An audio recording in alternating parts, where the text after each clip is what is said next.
What's going on, Star Wars friends and fans? I'm Star Wars Only. Today we're doing Episode 5, The Empire Strikes Back, the film commentary with your boy Star Wars Only. This is the 5th episode in the episodic Skywalker saga, and I'm really excited for this one because this is my personal, I wouldn't say my personal favorite, but it's up there. Like, it's either number 2 or number 1. It varies, and it's also the best movie we have in the Star Wars saga. So I hope you guys enjoy watching this. I am going to be watching this one on Disney Plus. If you haven't gotten access to Disney Plus, all you have to do is put in your Blu-ray or DVD player for the Empire Strikes Back movie and start it from the Fox opening logo, because I believe that's where it starts off on Disney Plus. The reason I'm doing it on Disney Plus, though, is because it seems easier, and if you have Disney Plus, it'll be easier to line it up. All we have to do is press play at the exact same time, and also they have it in 4K, which I think is pretty interesting. So that's why I'm watching it on my Xbox One X, because that also does 4K output, I believe. So let's see how this goes. I'm hoping it's a good one. I do have some rum by me, but I'm not entirely sure if I'm going to drink because it is day drinking. It's like 1 or 2 o'clock over here, and I think that's a little early to start drinking.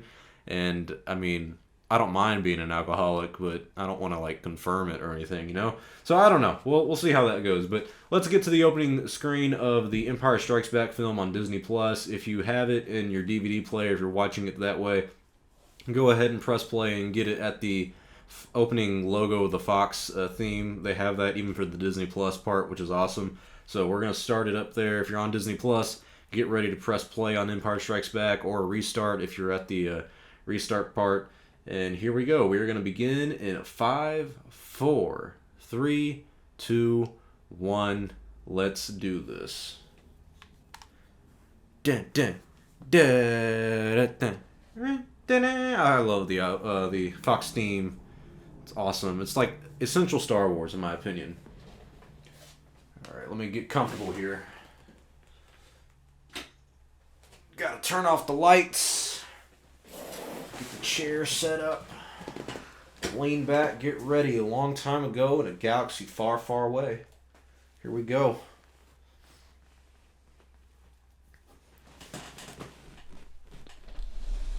Sorry, I want to make sure the mic and everything's all set up in a comfortable position so you guys can hear me and I can hear the film.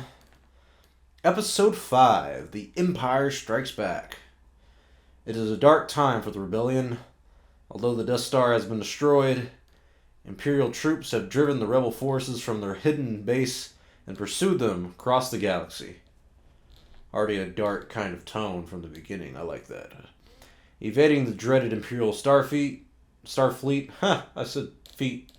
A group of freedom fighters led by Luke Skywalker has established a new secret base on the remote ice world of Hoth.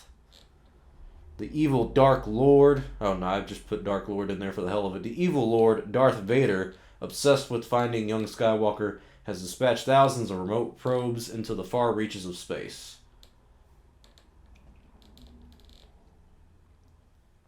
Out of the original trilogy, this is the one that George Lucas himself had the least amount of involvement with. And you'll be able to kind of notice that as you watch the film. It's lacking the more kiddie and childish tone.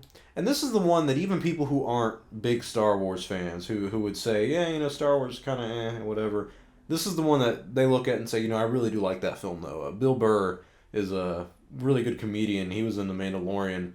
Even he said, he's like, he teases Star Wars. He's like, I'm not a big fan of Star Wars. But he says, I like Empire Strikes Back, though. Like, that's really good.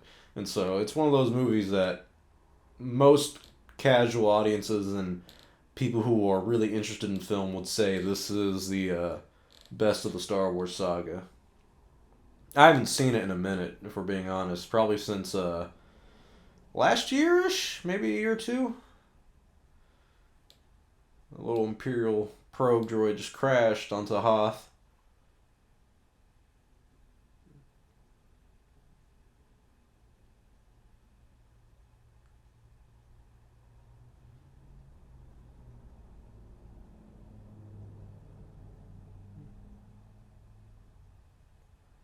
I know the part where it kind of like goes off on the side and starts like moving.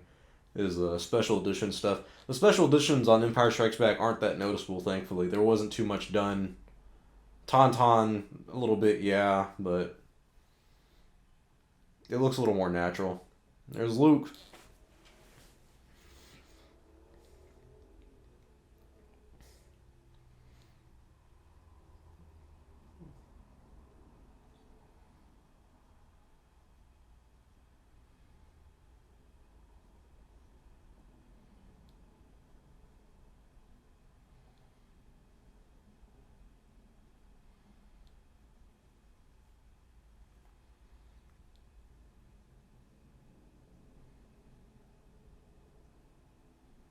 Hmm.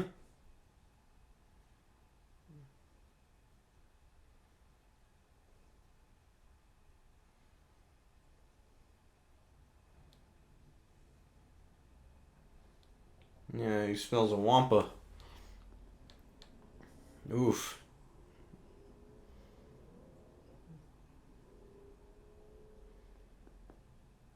There's some deleted scenes of the wampas attacking the Hoth base. Wasn't really necessary, but they're pretty scary looking creatures, that's for sure.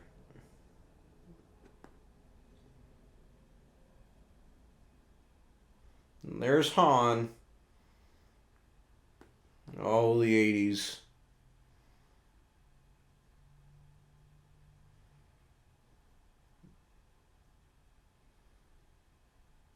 Oh, there's Chewie up there too.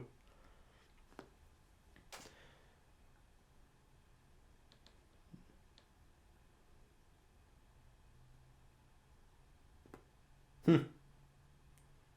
You'll already notice with this film too is you get some master shots, some like really big establishing shots. That's kind of what Irvin Kershner does. It's different than Lucas, and also it's very reminiscent of A New Hope in terms of the world around it. It feels very realistic. You feel like you're actually at a base for the rebellion.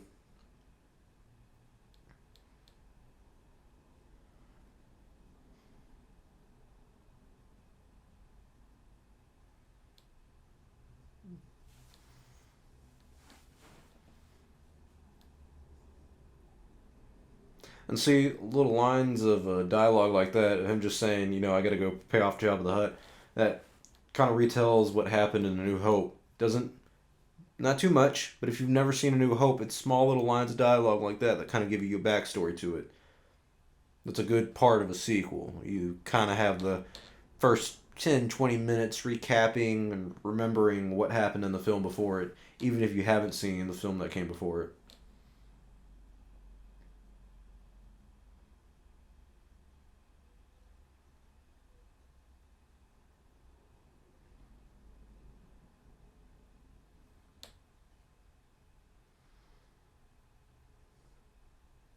Mm-hmm. I love the chemistry between Han and Leia.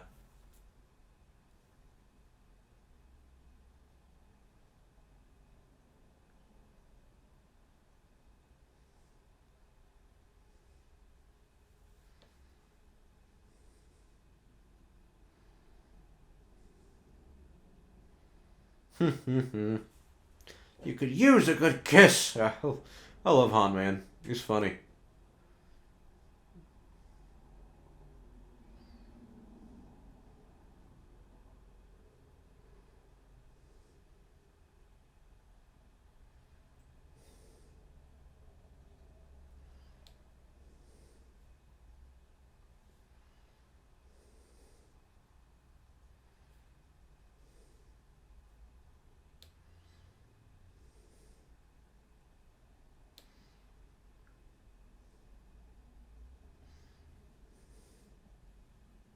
Hmm.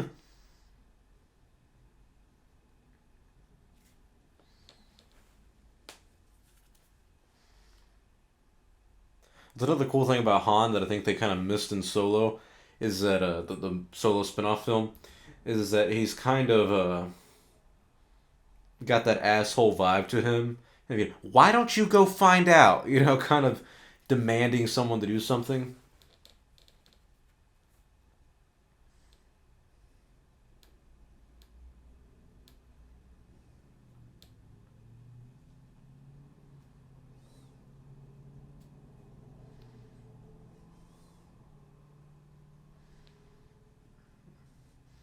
This is where the oh, he was about to say it. I'll see you in hell. Ha! This is where you see the difference of a character between Han in A New Hope and Han in this one is that he's friends with Luke now. You know, at the beginning of A New Hope, they were very uh, against each other, kind of at each other's throats from time to time. Now they're legit friends.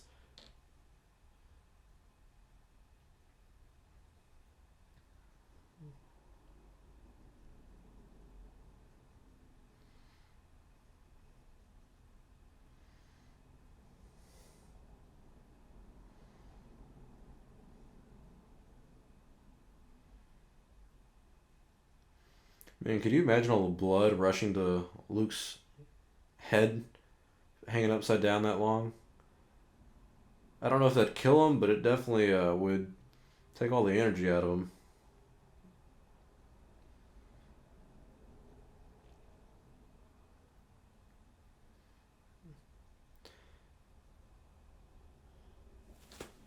Oh, use the Force, Luke. When they were shooting this scene, and the lightsaber, he uses the Force to pull the lightsaber, instead of it, like, being on a string and just pulling back to him, they actually just filmed it in reverse of him just tossing the lightsaber down.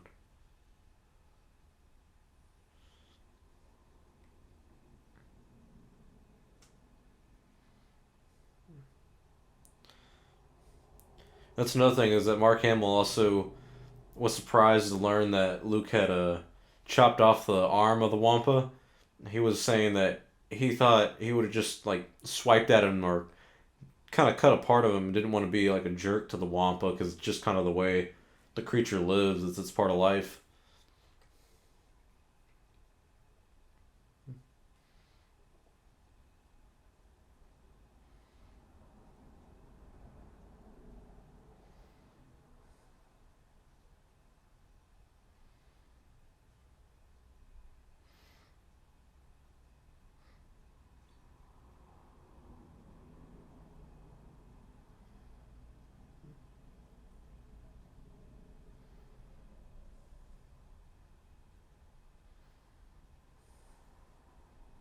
Huh.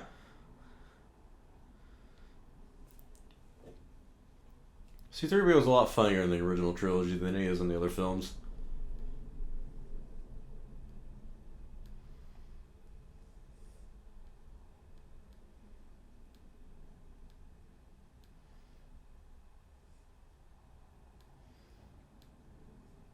Man, I can't imagine going out into the snow like they had to do for this film, like the first, what, 20, 30 minutes of it being on Hoth. I mean, they literally were out in these kind of snowstorms, and I'm from Texas, man. We're not really good with the cold. I can't imagine trying to shoot a movie out here.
For a human being.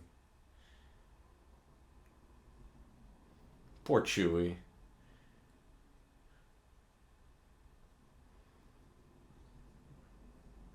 Here comes my boy Alec Guinness.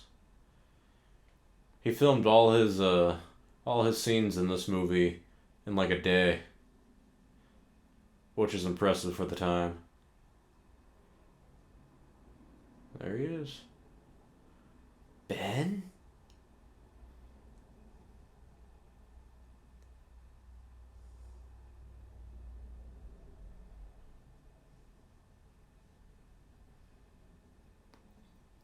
See, the prequel trilogy makes so many holes with the originals. When Obi-Wan's like, Yoda was the Jedi Master who instructed me. Well, I'm sorry, sir. What the fuck about Qui-Gon? I didn't see Yoda teach you a damn thing.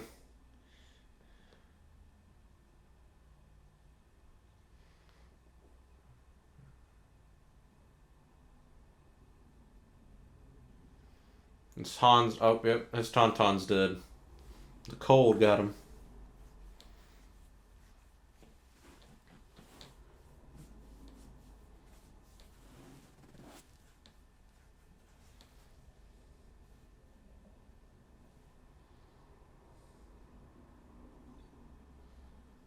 Ben! I always liked the part that Han used the lightsaber. I never understood why he cut open the Tauntaun, though, until I was old.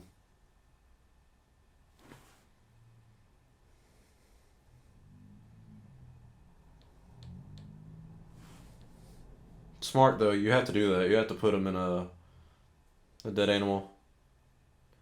On the outside. I like the Family Guy version of this Empire Strikes Back where Peter's like, I thought they smelled bad, and he like breathes heavily for like a minute, and he's like, on the outside. I used to watch that so much, man. It's called a something something dark side. I think this is Wedge Antilles that's about to come save him.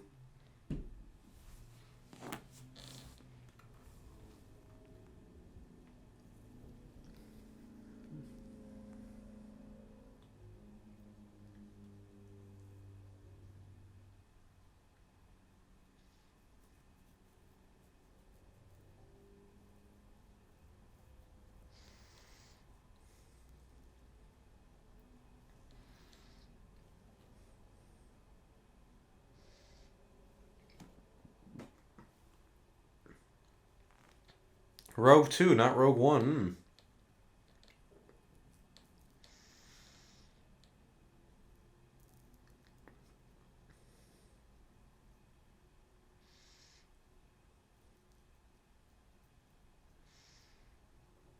Hmm.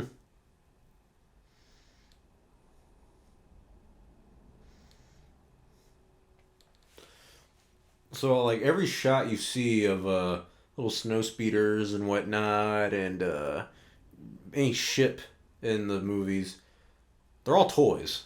I mean, just little scale model toys that they make that fit in your hand.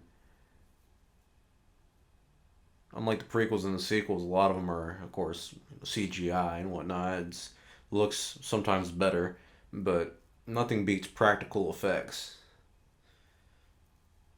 And you'll see scars on Luke's face. That's actually from a car wreck that Mark Hamill had back in, I think, 78.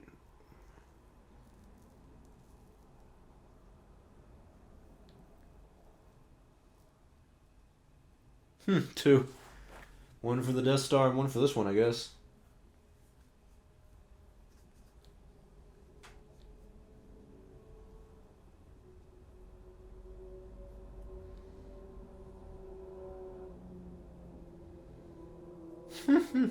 See Luke in the back, just kind of rolling his eyes. Oh, Han.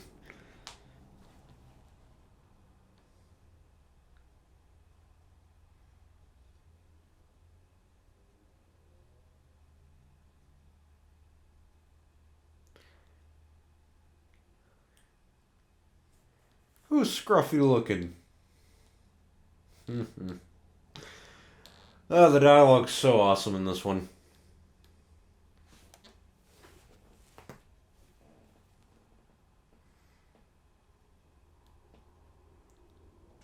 Oh.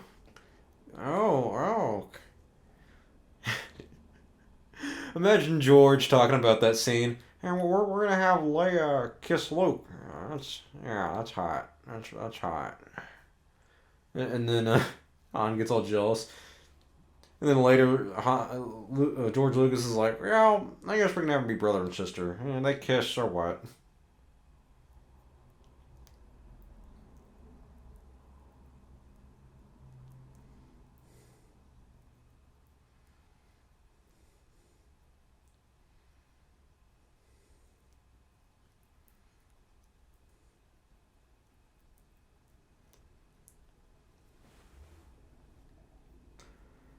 One of the good things about this movie compared to a middle movie like The Last Jedi, per se, is that you get like an establishment of the setting of your heroes, the Rebel Alliance on this Hoth base.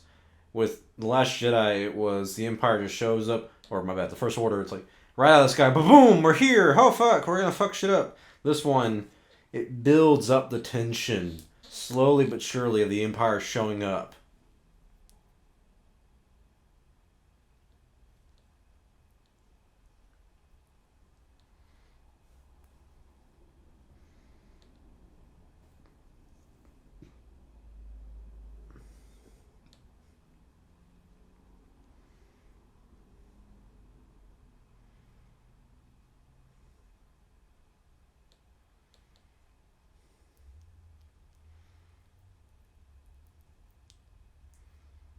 And then there we get the Empire. Vader's first scene in the movie. We get more character about Vader in this one, too. Well, actually, yeah, no, in the end we do. That's for sure. This is the first time we get the Imperial March, too. Such a great song. A lot of the songs and the score that was used in this one is kind of like leftover stuff from A New Hope that John Williams didn't really get to use.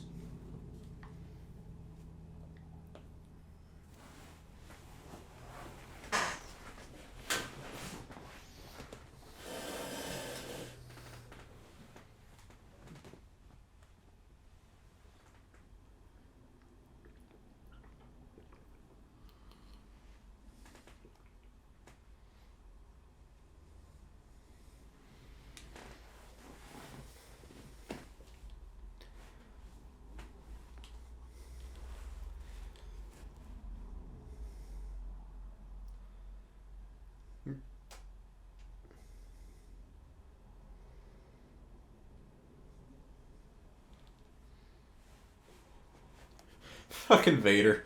Just instantly, that's it, they're there.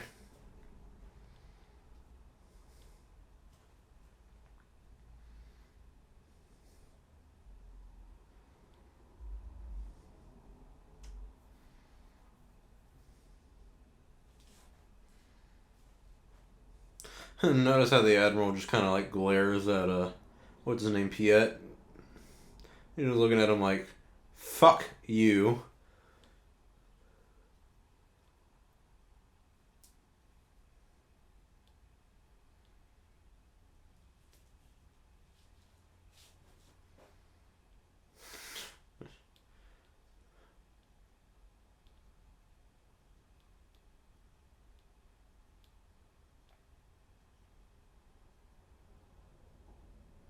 See, Luke's even nice little medical droid. Such a nice kid. You gotta love Luke.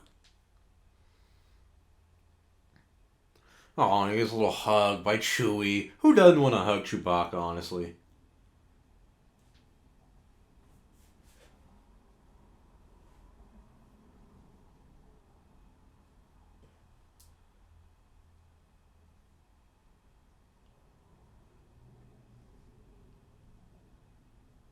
You gotta love these little moments, man. They barely even talk, but you can see the bond of friendship and kind of the secondhand thinking that they have going on here. Small moments of character like that really build connections with these characters as an audience.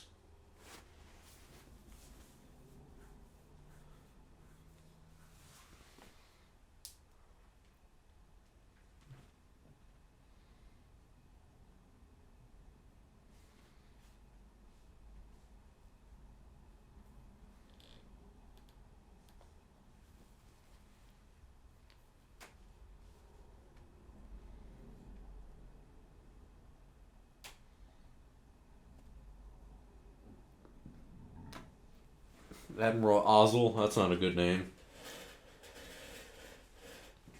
Clumsy as he is stupid. Damn, Vader doesn't hold back.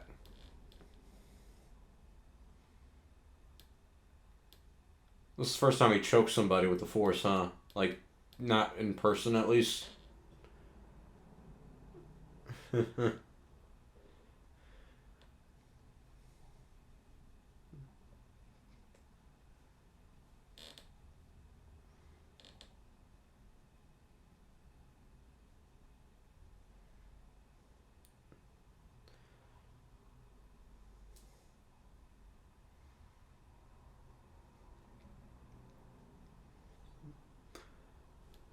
And logically, this movie makes sense in terms of military strategy of, well, the Empire can't really bombard them because of the shields, so they gotta send out these AT-AT walkers, or AT-ATs, whatever you want to call them. They gotta send some ground forces to go take out the rebels. Makes sense. You need something to walk through the snow and get to them. Then you get to the newer movies, and it's like, oh, you remember the AT-ATs? Well, here they are in Rogue One on a fucking sand beach for some reason. And we're even going to put them in The Last Jedi, but they're going to look like gorillas instead. It's just... This was made not because, oh, they look cool. It was made because we need something to attack the base and get through snow. What can that be? It wasn't meant to be cool. It's just something there to get the job done. People, God, man, people forget what the whole fucking point of Star Wars was at the time. It's just sad.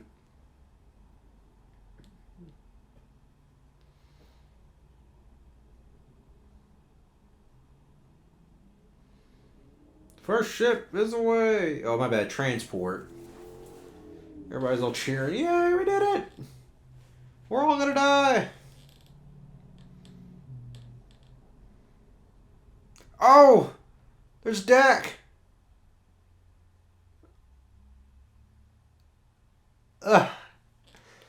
That's John Fass Morton. I had dinner with that boy this past April. I'm so happy I get to see him like in the film. And it's weird recognizing these motherfuckers and being like, hey, I met this guy. Dude, y'all don't even know, man. Y'all don't even know. I literally sat like less than a foot away from this guy. Like, he was to my left, and we talked for like hours at Celebration, probably up until like midnight, at this restaurant in this hotel or something like that. Really nice Marriott hotel. Just talked for hours, man. And he has a fascinating story. That's where the action begins.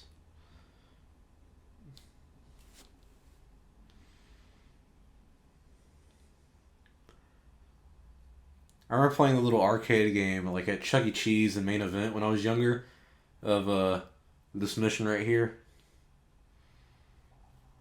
This part was hard. Taking out the AT-AT walkers. It's AT-AT, it's AT-AT. I'm not going to argue with you. I don't care. I don't know why people debate that stuff.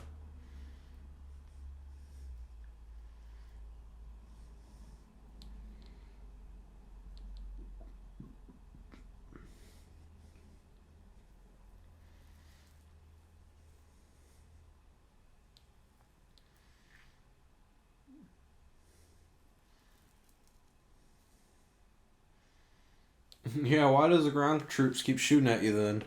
Because if it's too strong for blasters, there ain't nothing y'all gonna do. I'd run. Yeah, stand by, Dak, my boy.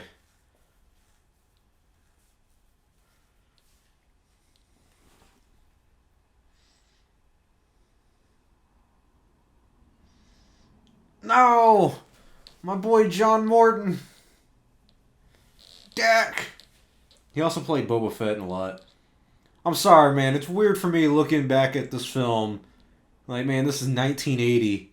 You look back and like, Star Wars, oh, it's so cool. It'd be awesome to meet the actors and be like, hey, I got to have dinner with Dak. Oh, he's such a good guy. I got his business card like right over here and everything. I don't don't know why I never reached out. I mean, I do, just don't at the same time.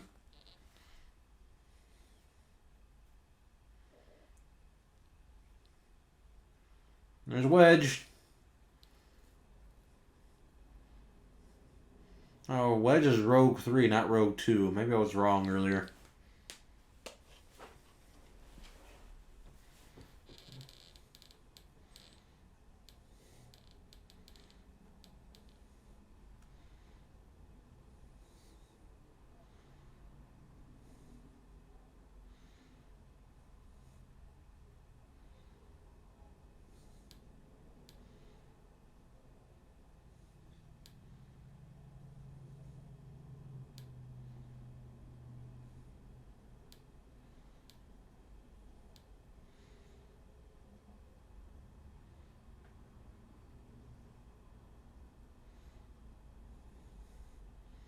Oh, so that's why they use the ground guys, so they can go in, plant like a bomb or something, take it out.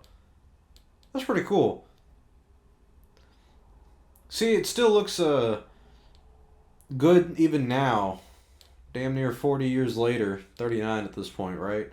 And reason being is because it's all practical effects. It's real sets, locations, props. If you use CGI and digital stuff like in the prequels, over time it doesn't look that good anymore. I mean, there's a lot of parts of the prequels that don't look as good as this stuff right here. Now, there are some parts in here that definitely don't hold up too well, but if it's real stuff, if it's shot in film, it's gonna look realistic. That's why this stuff still looks so real to this day.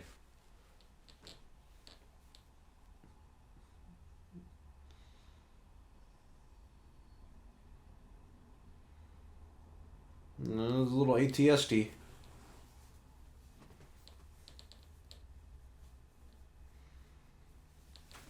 You guys were playing Battlefront 2, the 2005 version, the good one, and playing the Empire side on this part. This is like the final mission. It was pretty badass.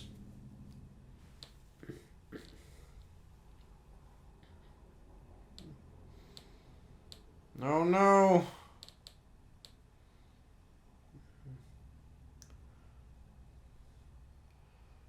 Luke's going down.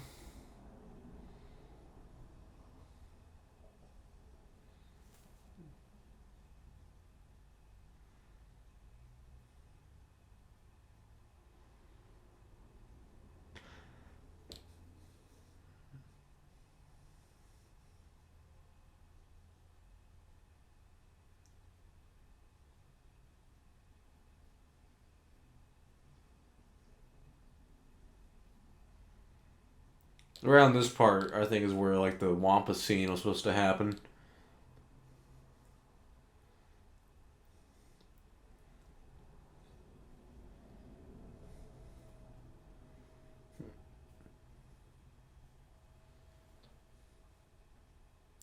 Oh, you can see one of the like the white version of C-3PO, the droid is like knocked out on the side.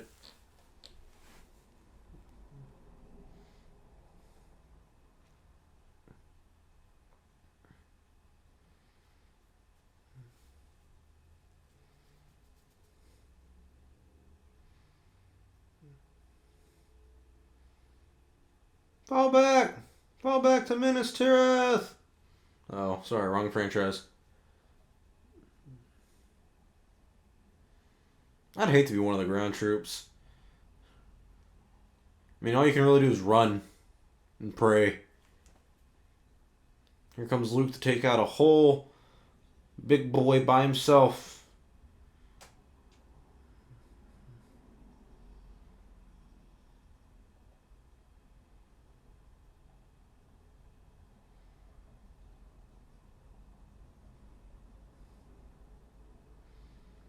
Well, Luke, can you do that 2 more times? You probably can save the entire base. Not even the base, just.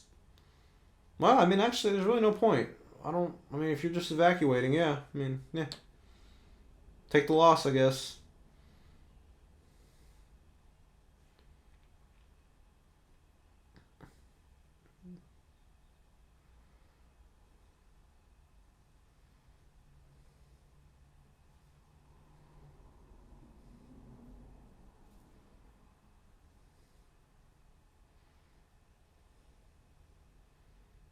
And there goes the shields.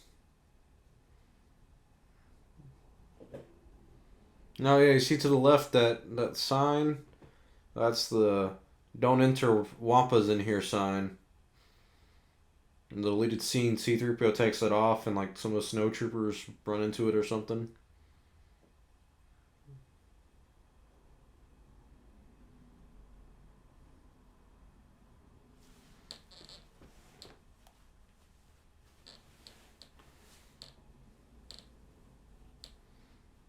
Oh, here comes the Imperials. Darth Vader. He looks so badass. Unlike the New Hope film, he doesn't have any like fingerprints on him.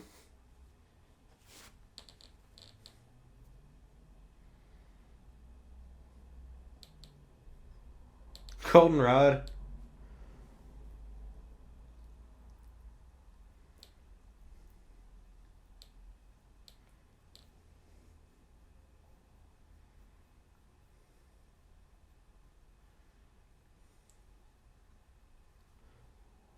And as per usual, the Falcon doesn't work. Hmm.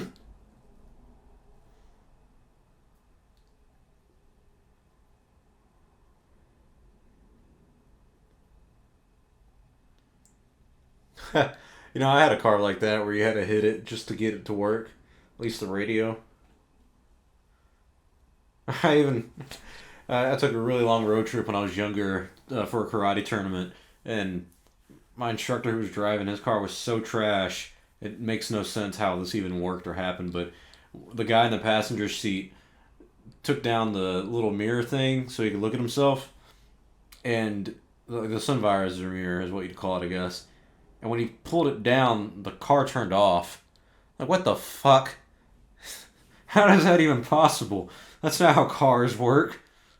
He was like, "Don't touch anything," and put the sun visor back up, and it started working again. Like, how is this happening?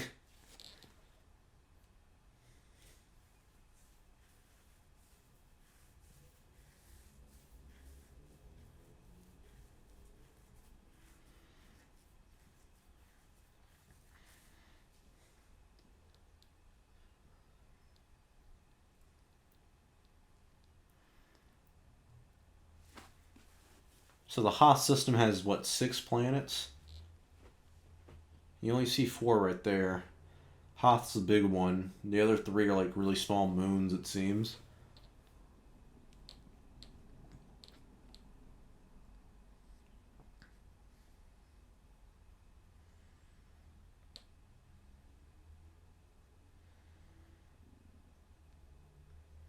Yeah, Luke likes to fly himself, R2. You don't need to do it on autopilot. He's not like his father. Let's try spinning. That's a good trick.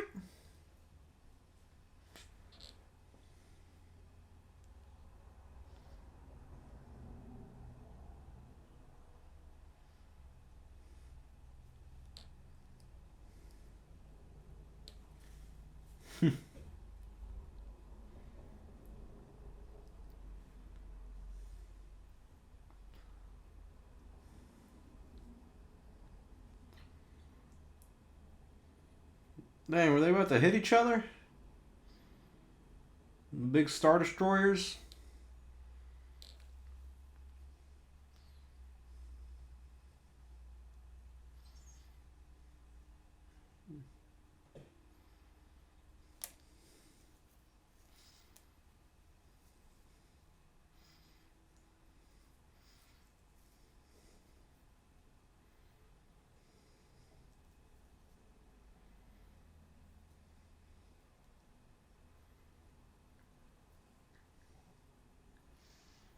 Hmm. You can kind of see, like, when the TIE fighters fly by, like, one of the frames around it are kind of a lighter shade of blue. Don't know if that's the special editions, if that's the Disney Plus 4K version, or if it's just the film.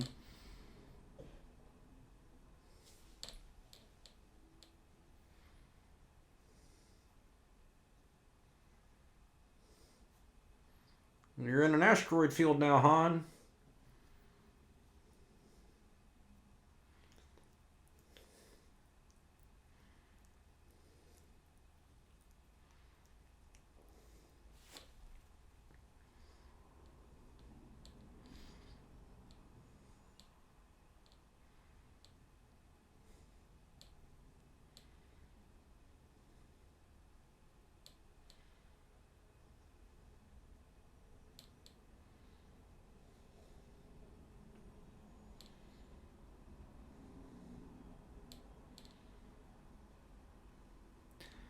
Some of the asteroids they even use in this scene are like just potatoes.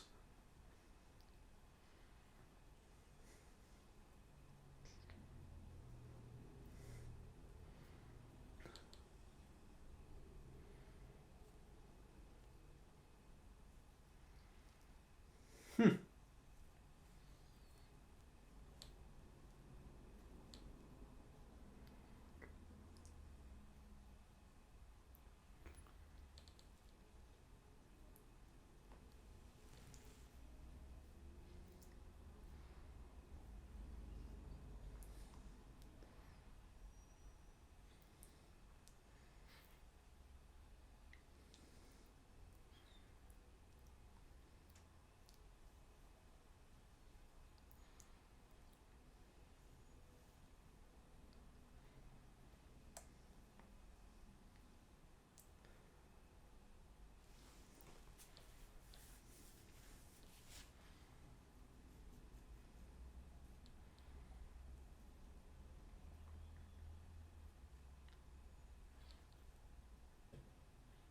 I wonder how they got into the mouth of that big creature without seeing its face.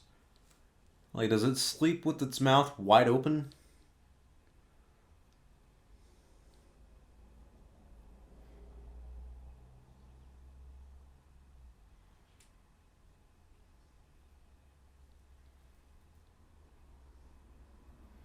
I hope you don't change your mind. Ben specifically told you to come here. Were you on Death Sticks when it happened, Luke?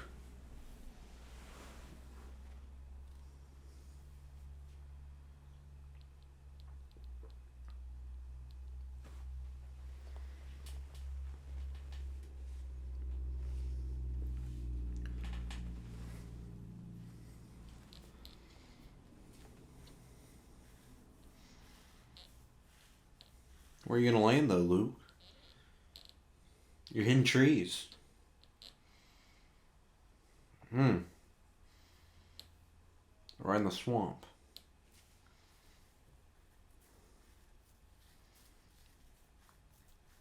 They built the entire set for Dagobah to make it look all swampy and whatnot.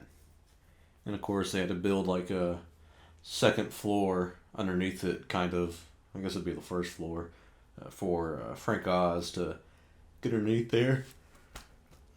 Excuse me. I don't know why I'm yawning.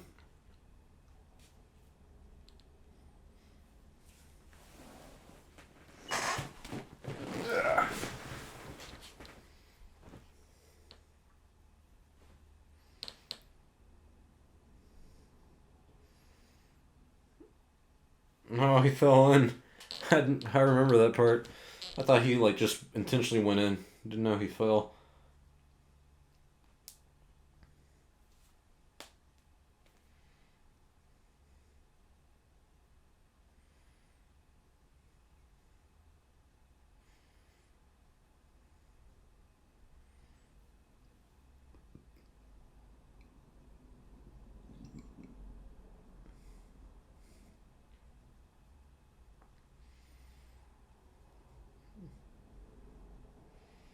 Oh man, he just jumped right into that water. Fuck that, bro. That looks gross.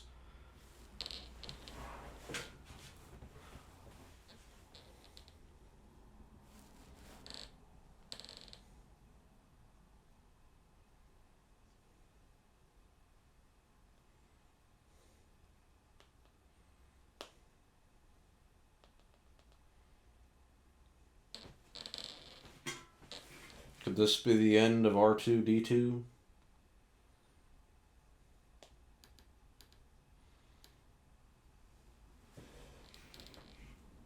I guess he didn't taste good. That's probably why he spit it out.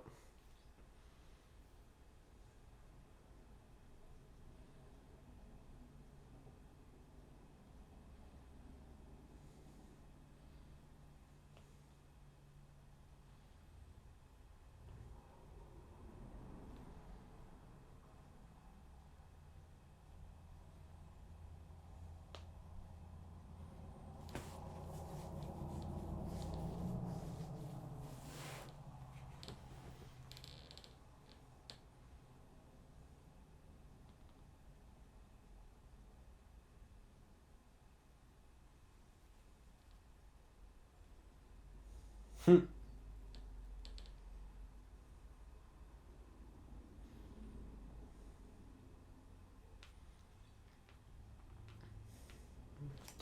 this part's cool. You get to see Vader's human head a little bit, right?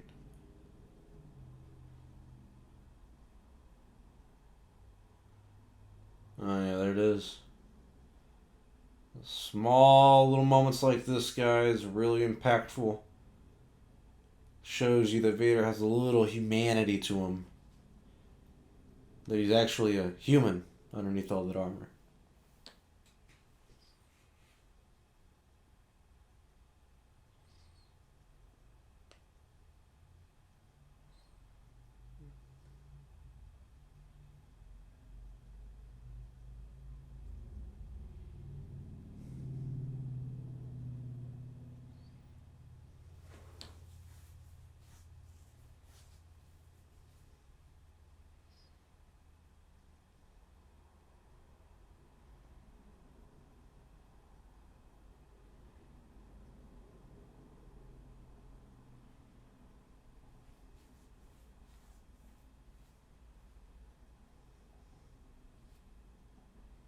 Hmm.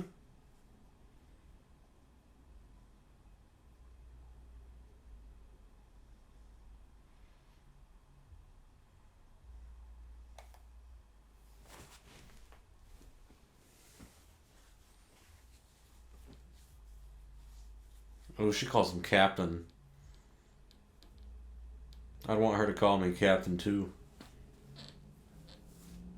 Captain Jack Sparrow was sitting on plane.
Oh, there he is, Yoda.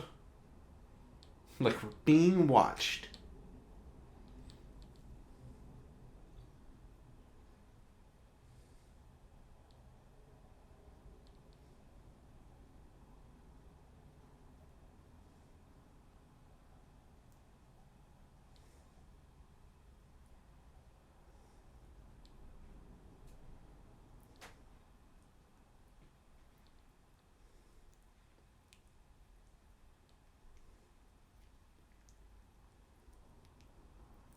More does not make one great. Remember that, guys. When you think all the Jedi need to be badass.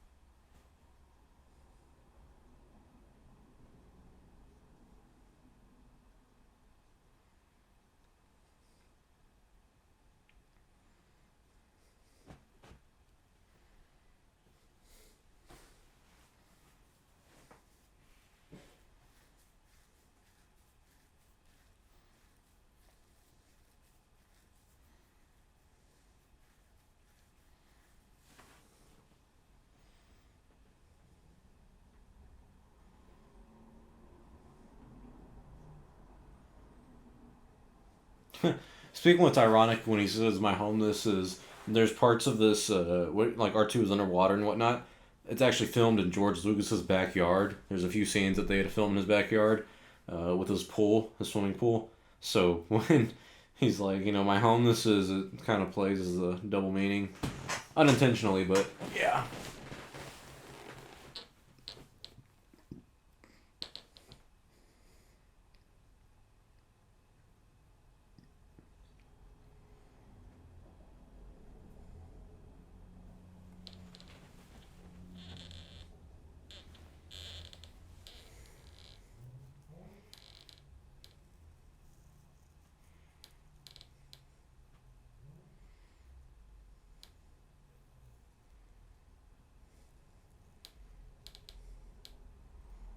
He was so funny in this one.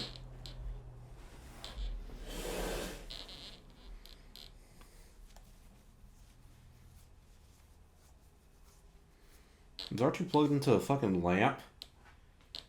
Poor little droid.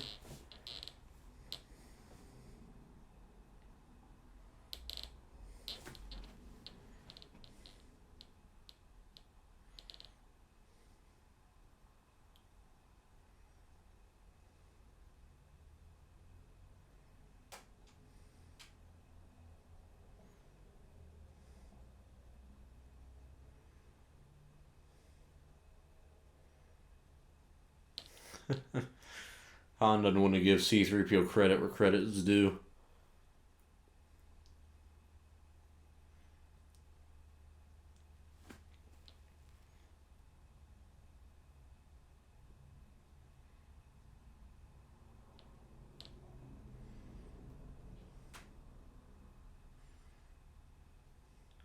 A lot of the scenes with Carrie Fisher and Harrison Ford had to be filmed with Carrie Fisher standing on a box because Harrison's that much taller than her. Also, I believe around this time they were having an affair with each other, so it's kind of an odd. I mean, it's not odd. It's kind of expected, I guess. But Harrison's in his 30s around this time. Carrie's like 19 in the original Star Wars. She's probably like in her early 20s around this one. And Harrison's married and fooling around with this young chick. But I mean, hey man, I mean you do what you got to do, I guess. I mean, it's Harrison Ford, first of all. I don't know many women who wouldn't risk it all for a man like that. Also, it's Carrie Fisher in the 80s and 70s, man. Everybody was, you know, you know. C-3PO comes in, ultimate cock block.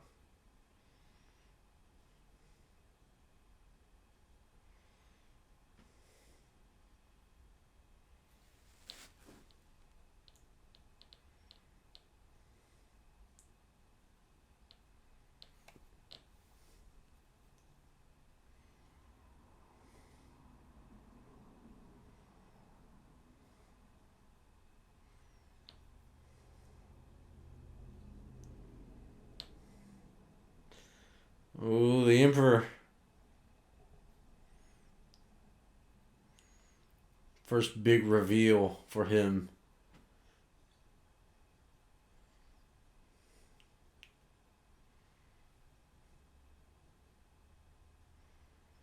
This was originally filmed with a female using like a monkey mask or something. Then in the special editions, Ian McDermott came back.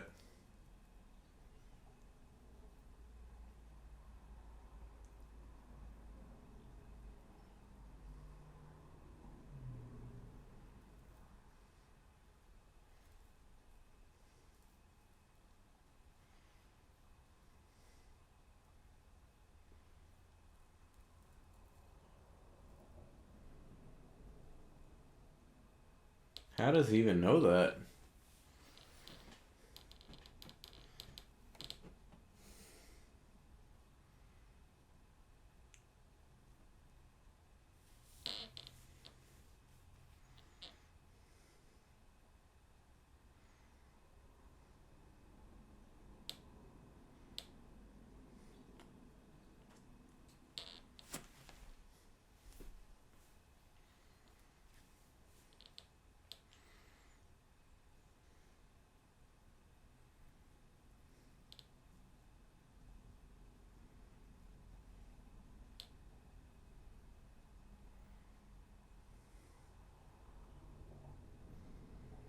You gotta love little evil lines of dialogue like that. Why can't R2 get in the hut? What the hell?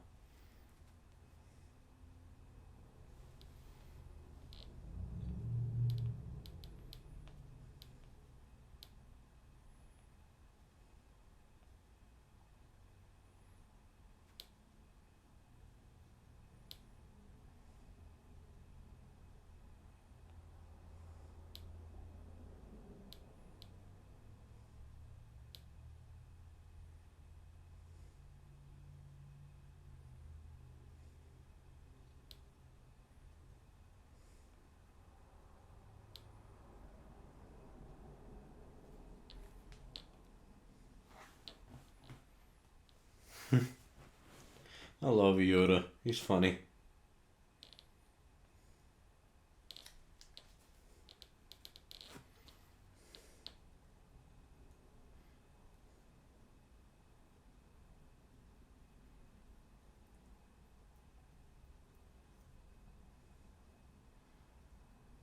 Oh, and you get that reveal. And then comes Obi-Wan.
What he was doing. God. So great.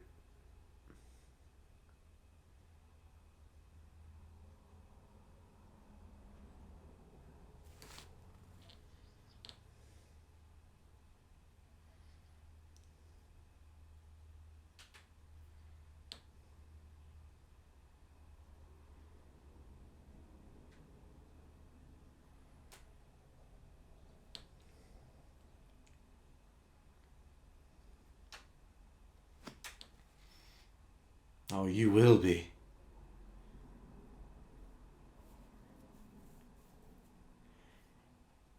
You will be. I love how Yoda even like mentions that he watched Luke kind of grow up and everything. And he didn't do that physically, but he does that through the Force and everything. Just adds so much mystique to the Force and what it can and can't do.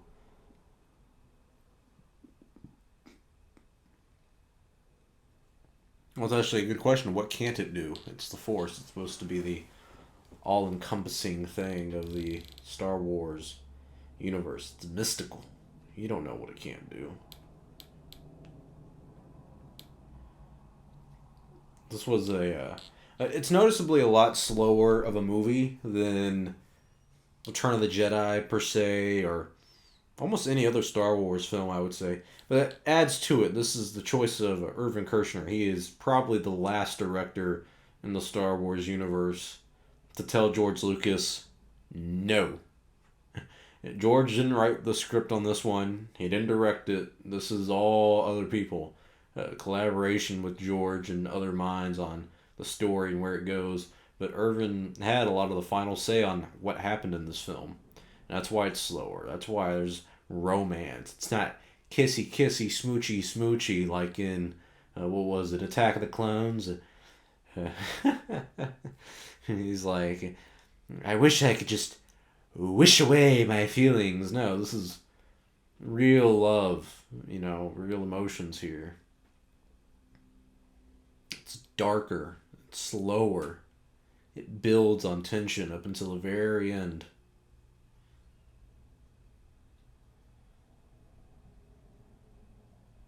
Minot. This thing scared me when I was a kid, man. I saw him. Excuse me, I was young. When I saw him for the first time, I was like, what the fuck is that? My god.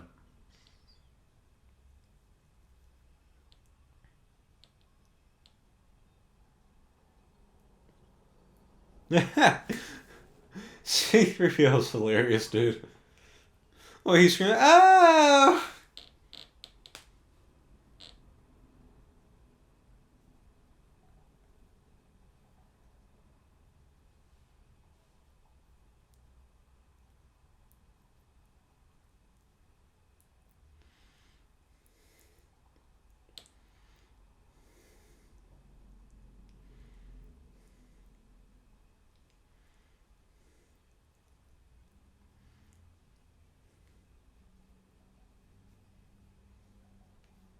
In committee. Huh.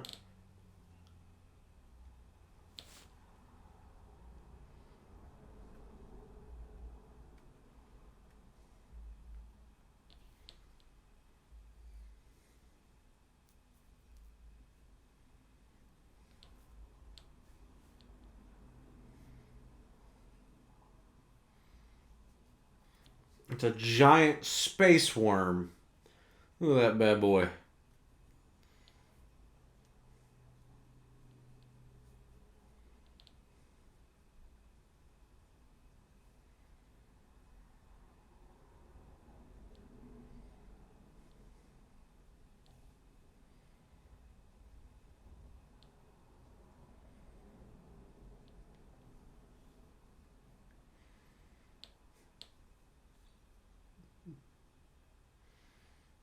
Damn, bro, you see that front flip? I can't even do that.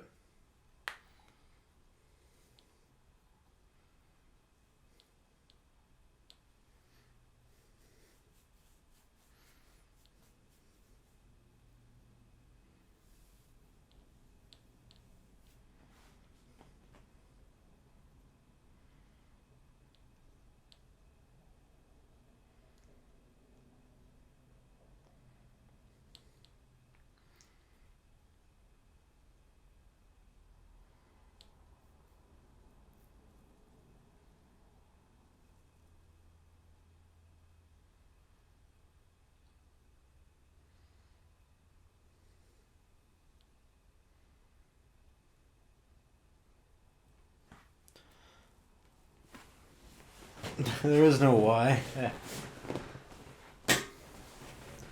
You gotta love the teachings of Yoda. Jedi uses his knowledge, uses the Force for knowledge, defense, never attack. Yet in the Last Jedi, Luke uses the fear for his nephew to attack him in the middle of the night. Great storytelling of the sequel trilogy. I'm sorry, I just like to hate on shit.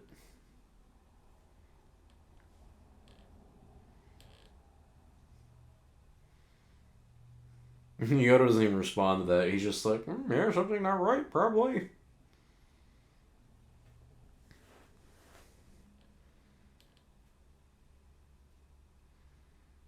Domain of evil.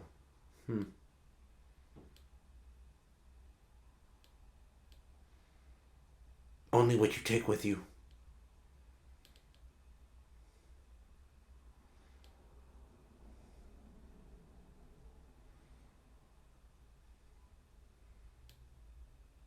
I wonder what would happen if Luke would have actually listened on that and not brought his weapons in. Oh, jeez, you see that snake right there? Thing's huge.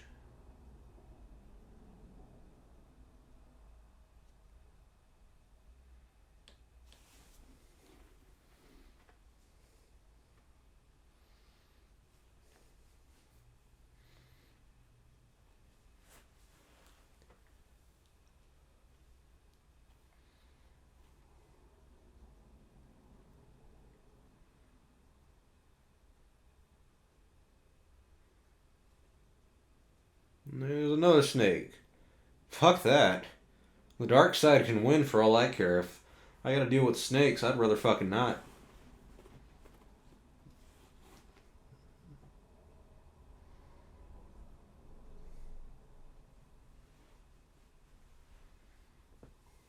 Jesus, another one I'm playing.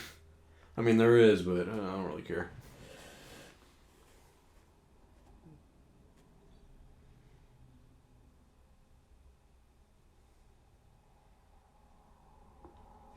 When I was younger, I always thought like Vader legit showed up on Dagobah.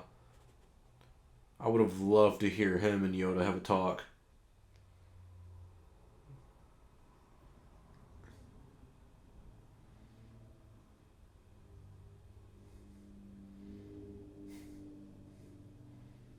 Hmm.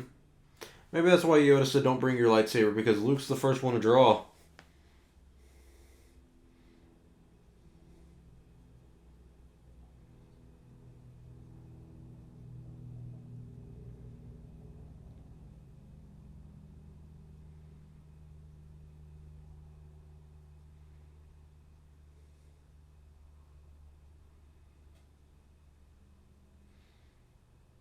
Then the reveal is Vader is Luke.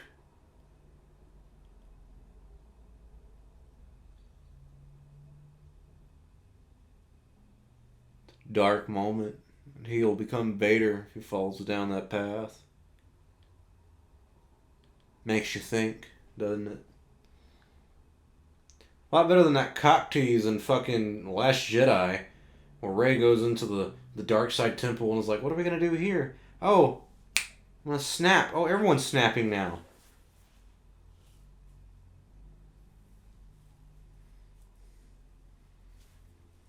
And then there's Bosk. Asshole doesn't even wear boots.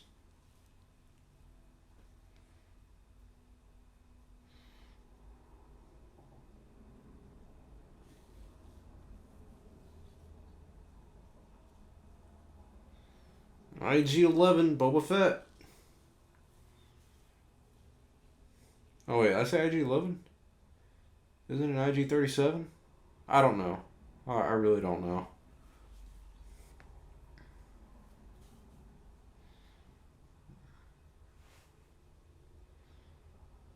Damn. They got a good shot in.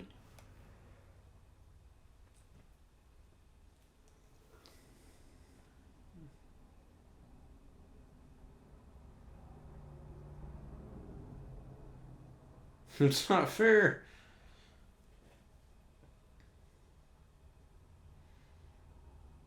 It's not my fault. Whose fault is it then, Han? You gonna blame Chewie?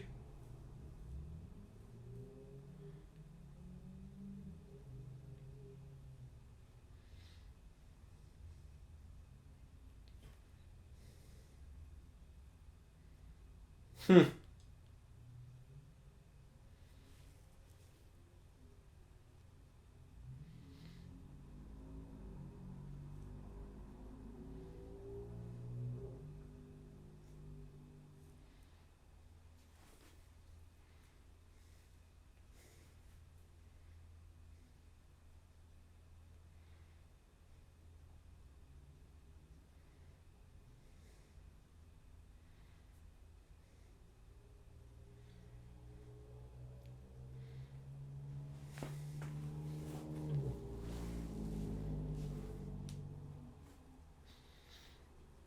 I don't know how that apology is gonna go, brother. You might die.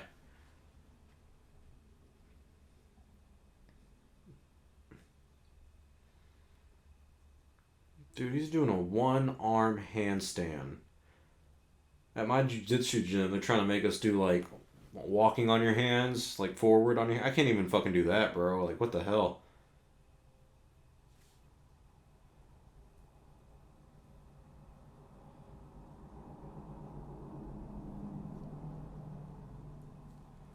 You know, people make fun of Luke learning, becoming a Jedi, and using the Force in a few days on Dagobah.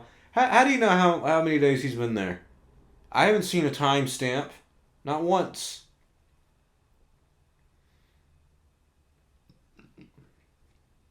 They could have been here for weeks for all we know.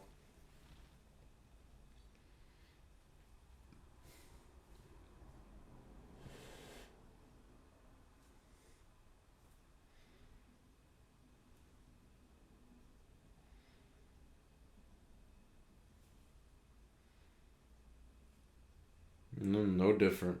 Mm-hmm.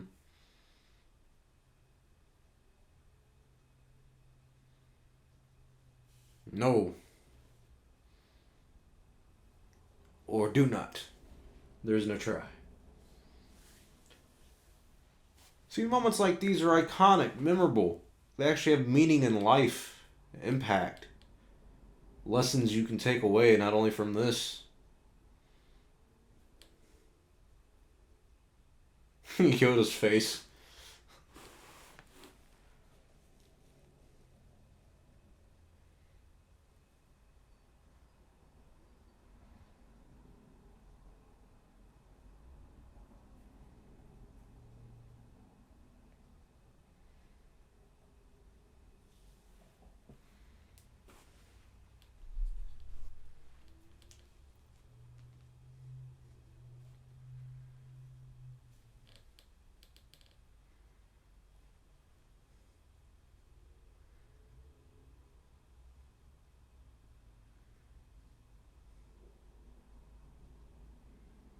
Judge me by my son.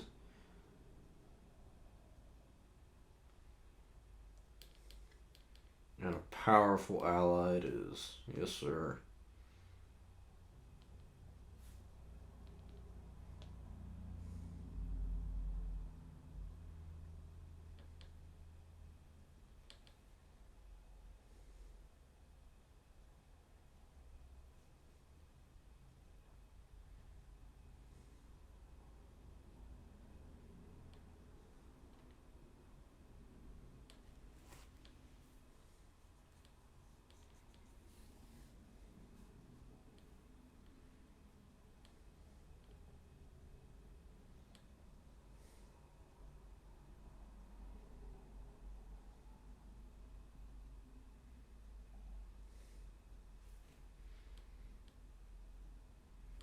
Yoda's about to do it himself.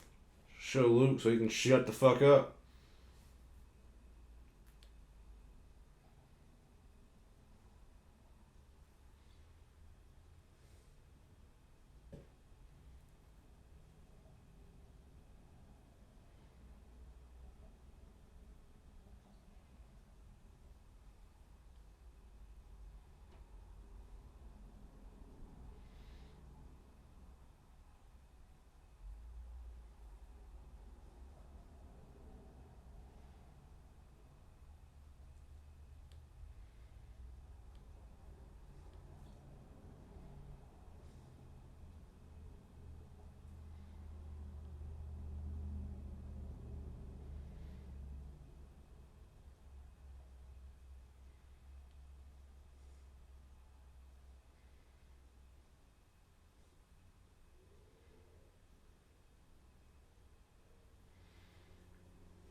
Even the music's so nice. I'm sorry.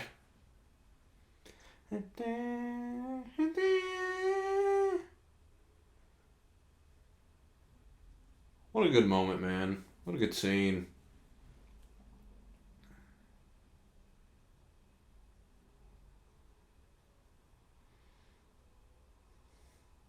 Luke's just in shock, bro. He's walking around like, what the hell?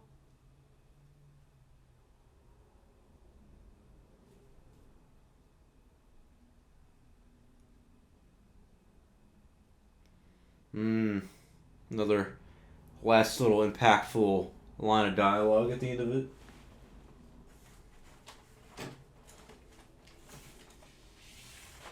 Apology accepted, I guess.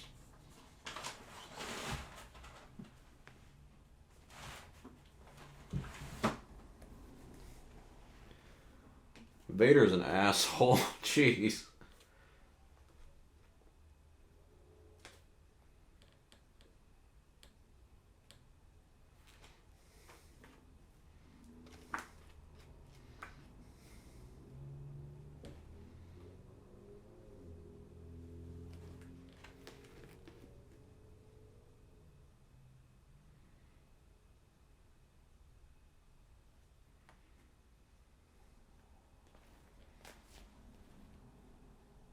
Another interesting thing about the film is that the first draft for Empire Strikes Back is when Luke's on Dagobah. He was actually supposed to get a like Force ghost of his father to give him advice, because Darth Vader wasn't supposed to be the father at the time. But that was the first draft. Of course, things change as time goes on.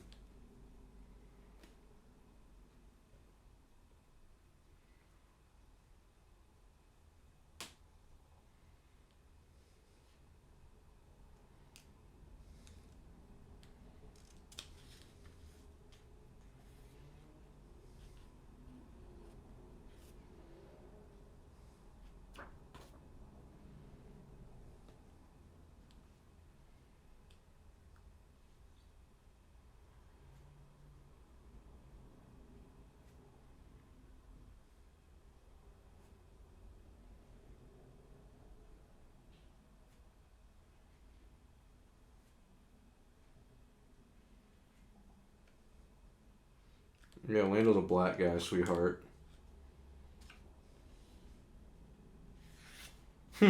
You'd like him.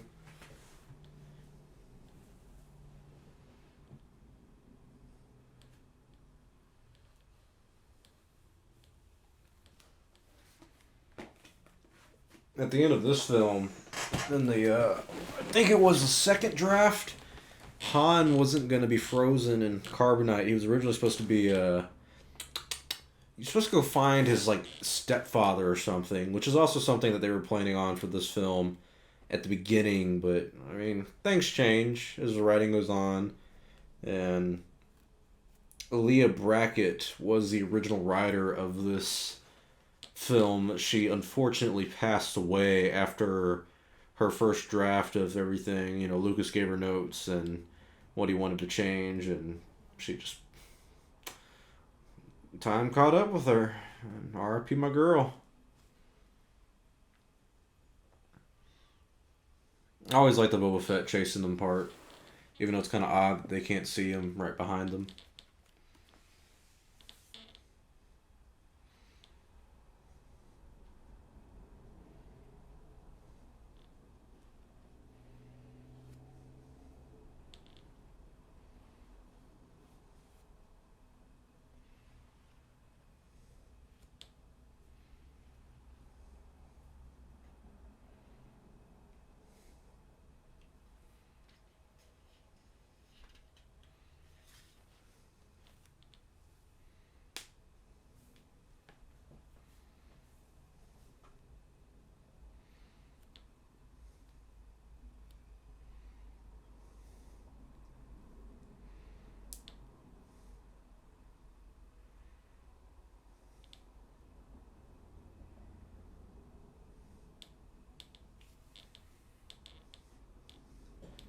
That's Bespin.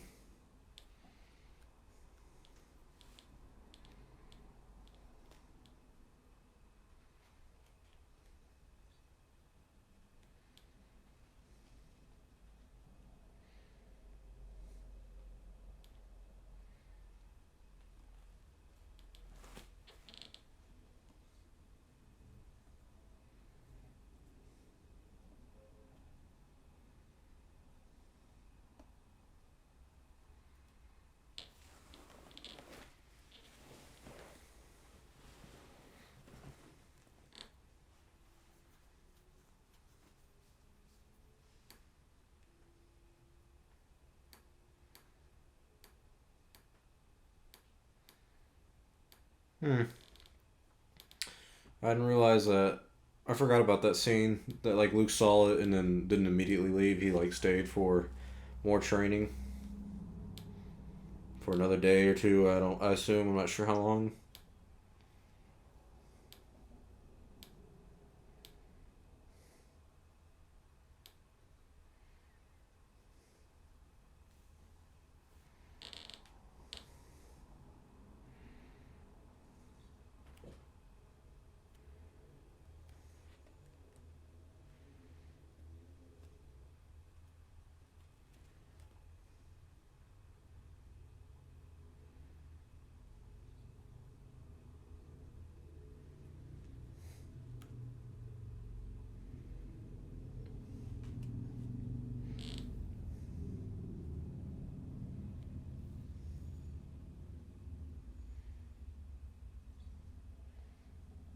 1978. I remember now.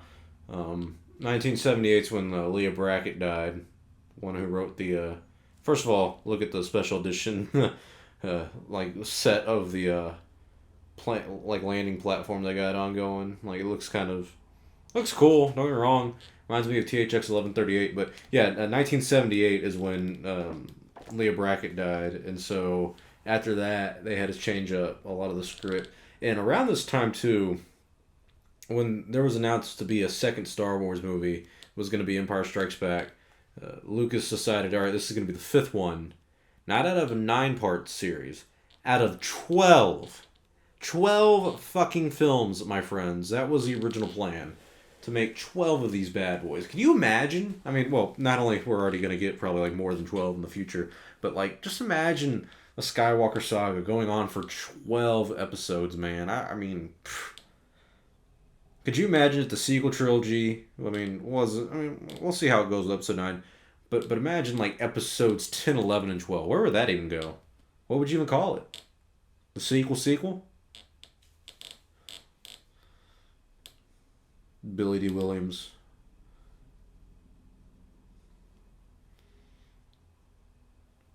The old pirate.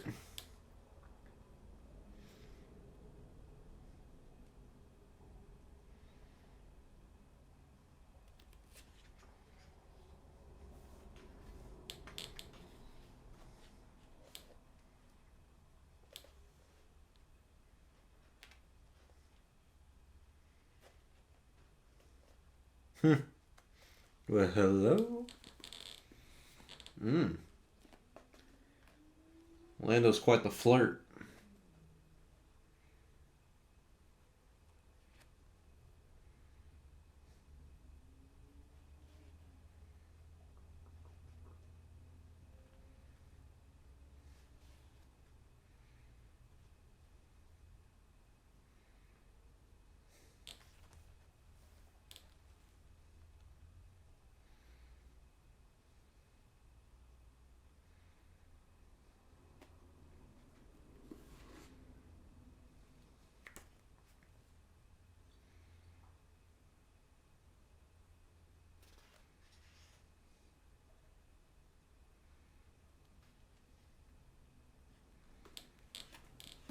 All the windows in this shot right here you're about to see are part of the special editions.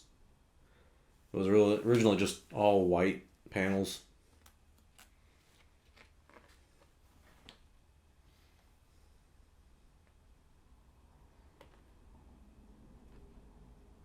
Ichuta. What does that even mean, C3PO?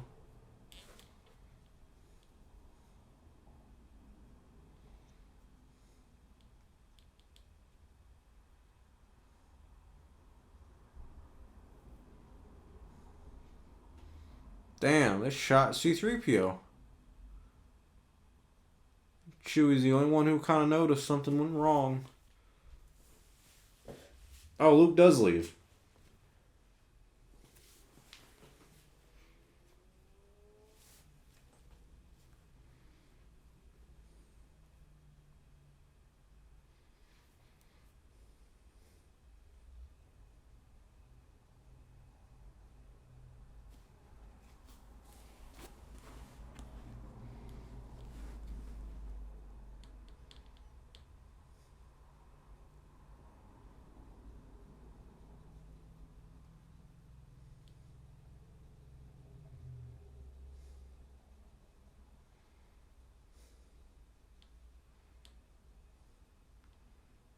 Mmm.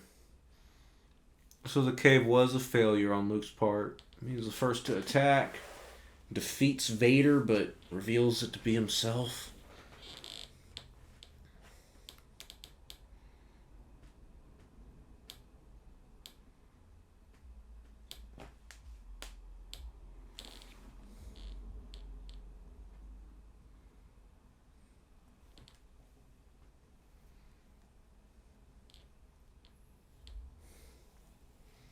That snake that Luke just pulled out of a ship, ironically bit Mark Hamill back when they were filming this.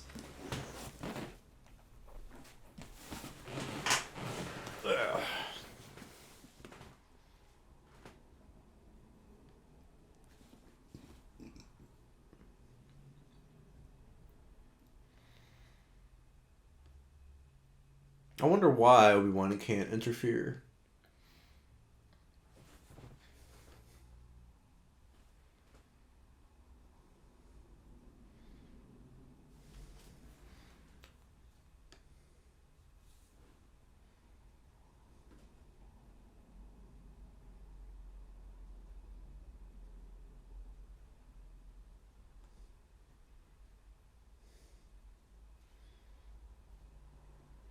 You gotta love Luke, man. He's willing to turn down training to go save his friends.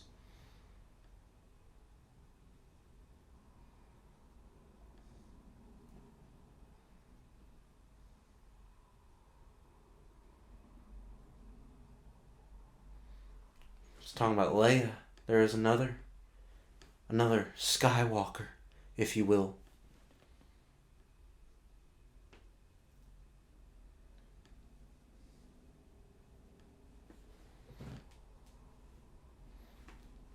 We get to see more of Cloud City. It's pretty.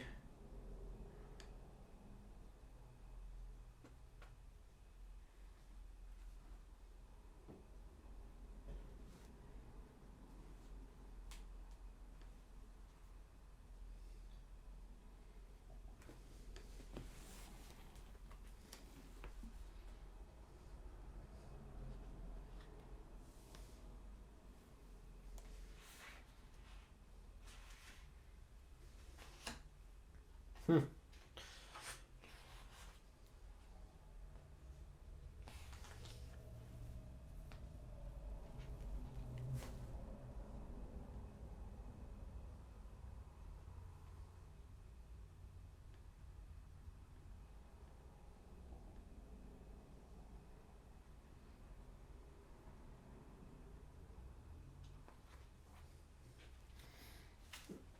There's one of the I Have Spoken guys. Ugnaughts, right? That's how you say it? I don't know.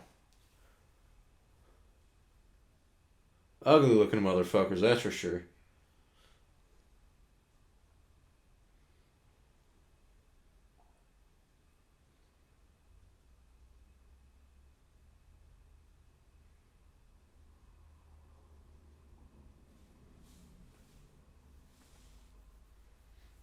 Speak of the devil, and he shall appear.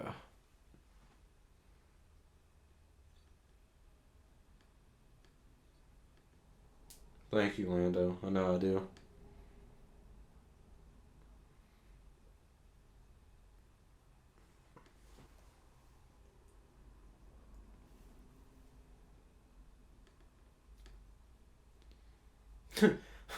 He's like, why? Like, bitch, what do you mean, why? He's dismantled.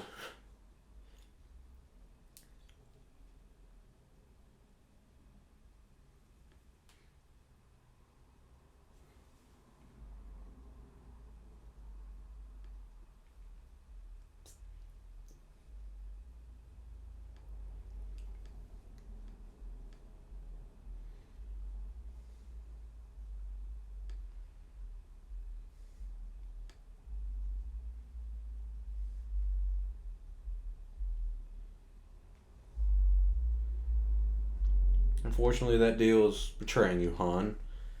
And there's Vader.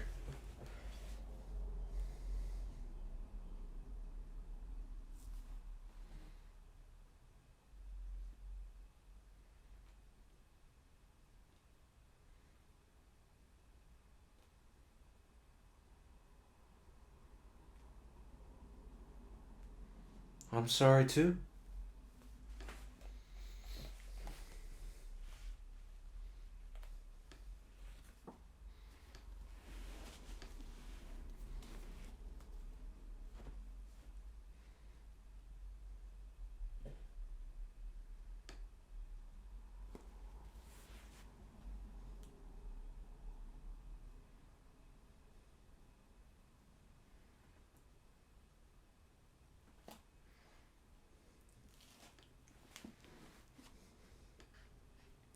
Yeah, I never understood what that noise was. It's just an alarm. I'd be annoyed if I was Chewie, too.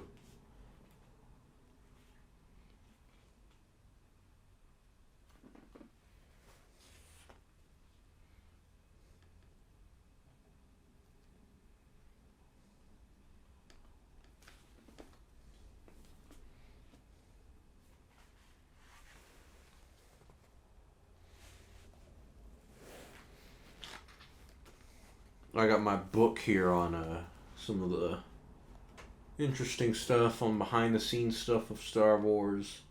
You see, I'm not the average fan. I like looking into the behind the scenes on how this stuff was made, the secret history of things, and I get books that are quite revealing on the behind the scenes stuff that not many fans would have or know about. Certain authors who were quite good friends with Lucas can reveal some hidden details about things.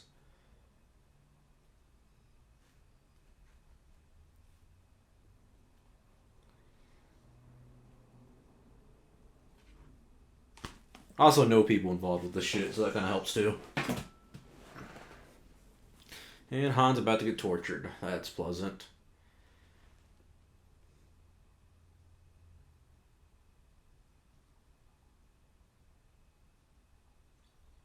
Poor guy.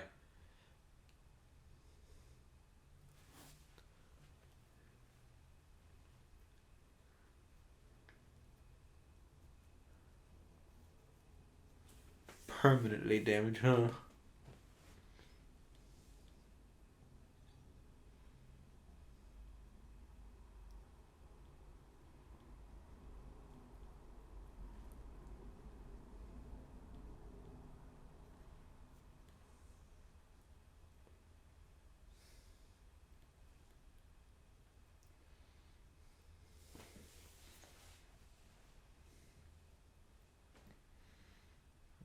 That's what happens when you make a deal with the devil, Lando. Best get to getting or you gon' get got. That's what they say in the hood. Nah, I'm playing. They don't say that.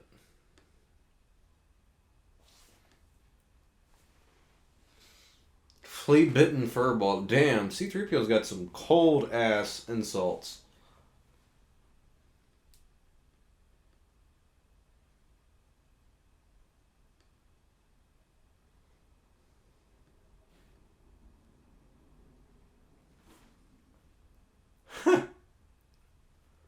I feel terrible.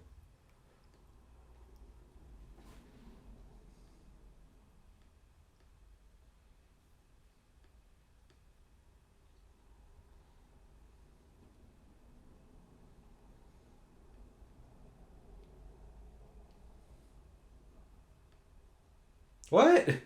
They didn't ask Han any questions? What the fuck was the point of that? I'd be pissed.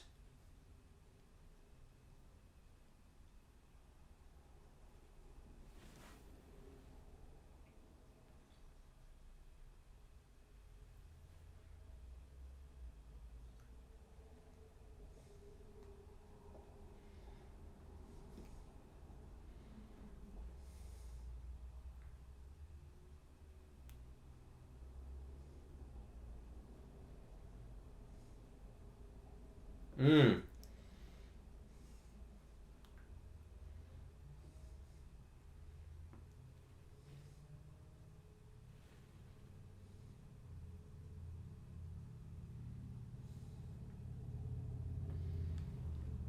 Whatever happened to capes? Was that just a thing of the olden days? Lando's wearing a cape. Looks pretty good. I want a cape like Lando. I feel like that looks pretty badass. I'd look stupid as fuck wearing it, but with Lando, it looks pretty cool.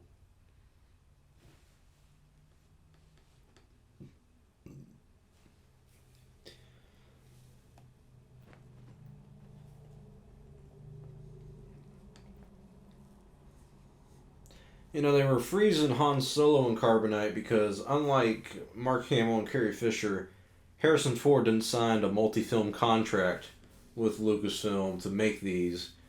And on the off chance that he didn't sign up for the third film, him being frozen in carbonite would be a, you know, obvious way to send off the character.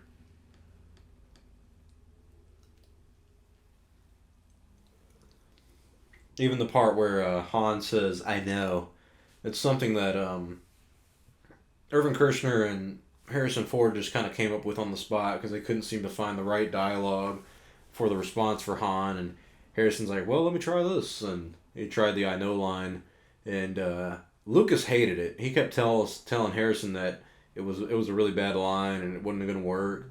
And Harrison was like, "Nope, the fans will love it. I promise. Audiences are really gonna enjoy it." And what do you know?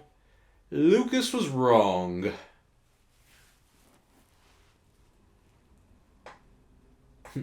Buddy.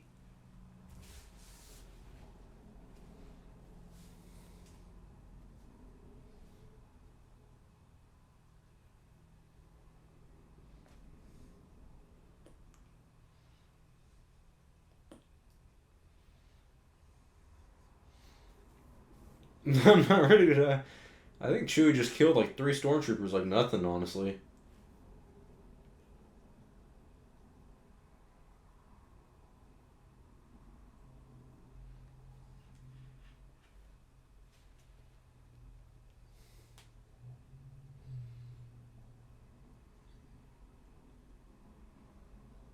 Aww, just one last little kiss in.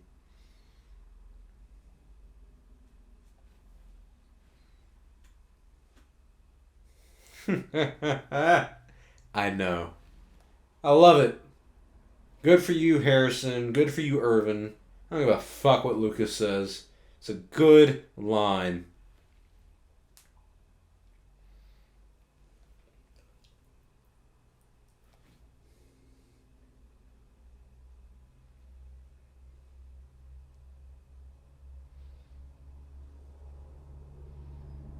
And there he goes.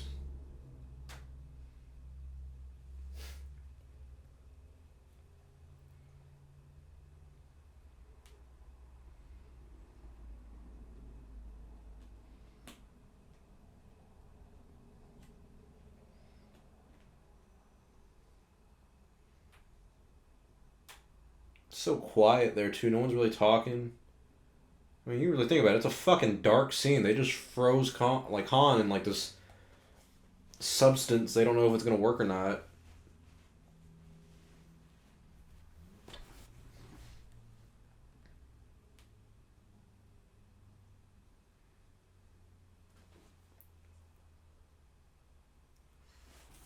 Yeah, and he don't look too good in there either. I mean, that looks uncomfortable as shit. I wonder if it's like he's sleeping, like, or if it's a coma. I mean, can he still think? That'd be awful. If your mind was still working, I'd be like, bro, I'm gonna be here for what, 3 years? That would be so boring.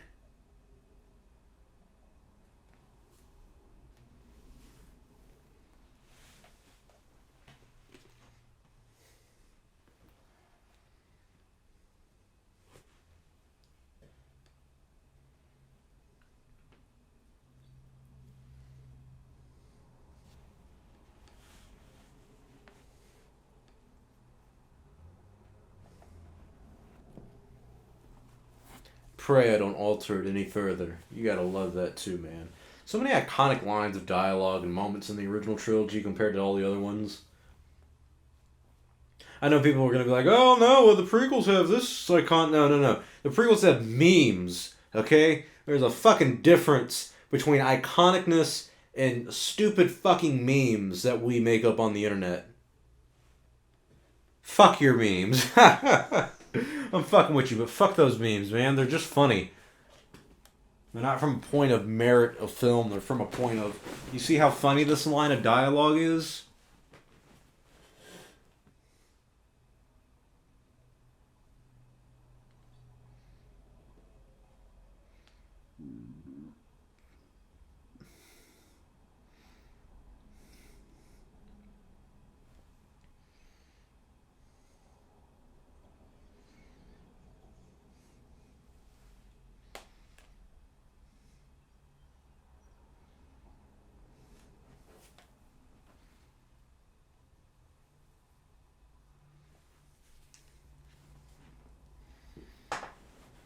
Lobot.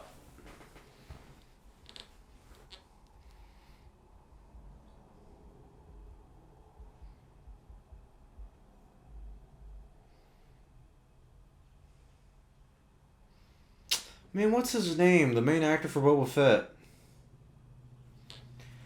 God, it's on the top of my mind, bro. I can't think of it.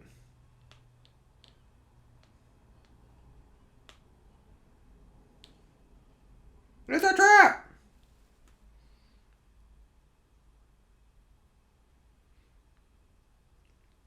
Bullock? James Bullock? Jeremy Bullock, yeah. I've seen him a time or two, never met him.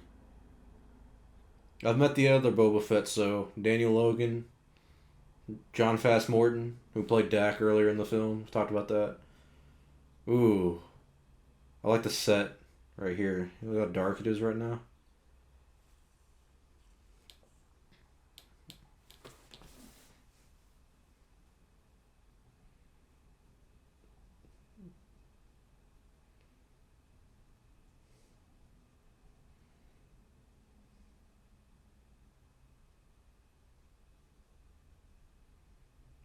Damn, no music in this part either. A lot of tension right here. Just the breathing of Vader. Does Luke draw his lightsaber first? Oh, he does. Just like in the cave, Luke. You shouldn't have done it.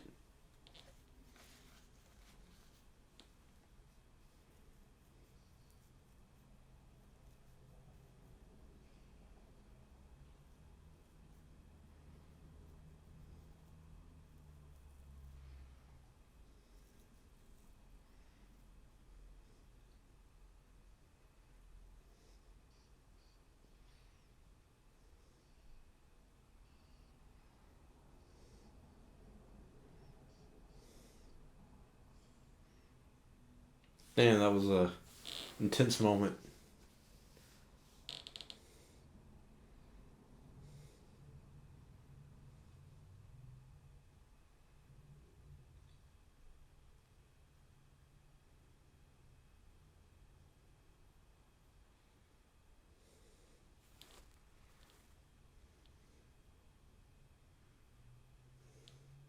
Hmm.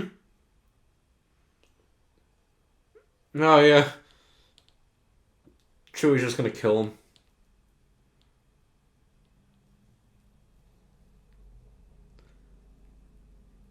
Leia, you do need his help. You were just in handcuffs, sweetheart. Come on.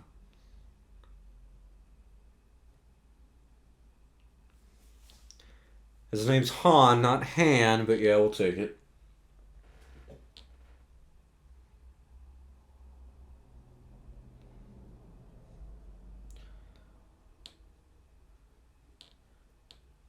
He's only a Wookiee.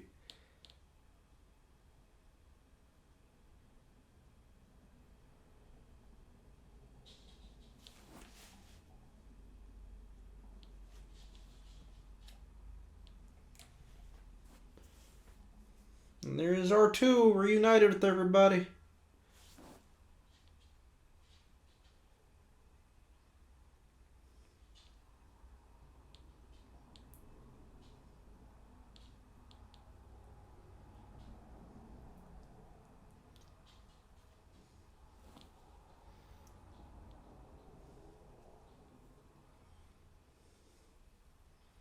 And there goes Han.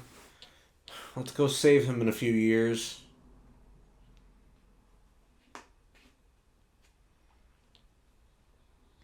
Lando needs a gun, doesn't he?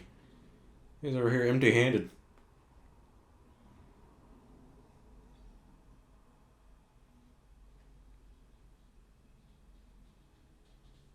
Oh, Luke. You'll find I'm full of surprises. Oh shit, I lost my lightsaber. Ooh, damn, that had to hurt. Rolling down those stairs. Vader just jumps. Well, then you're not wrong, Vader. He does lie with you.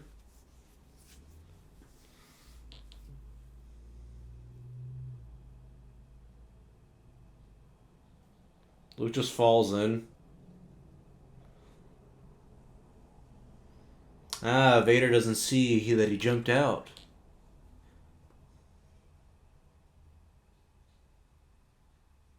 Most impressive.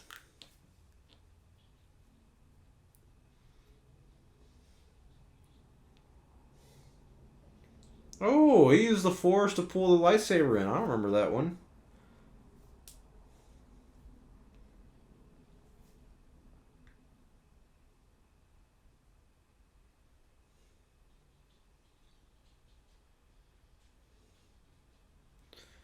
Well, Vader's kind of foreshadowing Return of the Jedi. His hatred does destroy Vader. He uses the dark side. I can't wait to see more of the Emperor in the next one. He's so funny. You would now experience the full power of the dark side.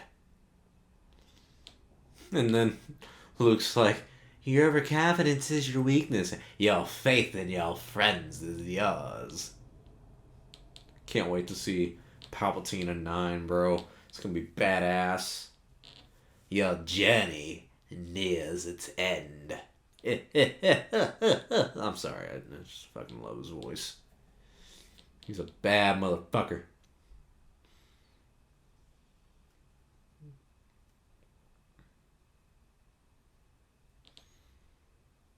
Another really cool looking set. I mean, Jesus. Why don't we get more sets like these?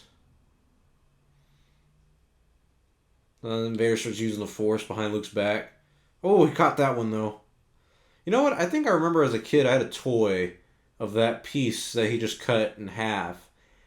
I think there was like a piece that I had where he could do the same. Oh, damn, he just took a box to the head. And one to the shoulder. Another one to the shoulder. Jesus. What are you even swinging at now, Luke? Oh, boy.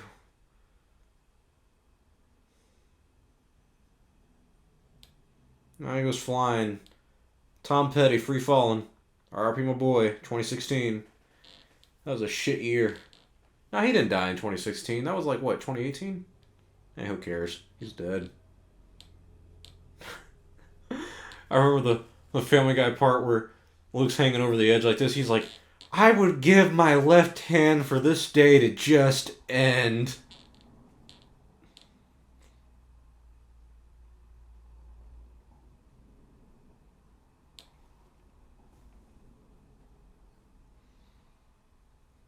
Yeah, do your thing, R2.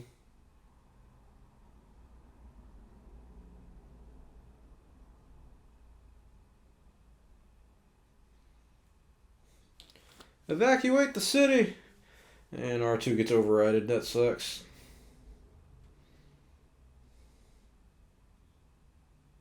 Huh!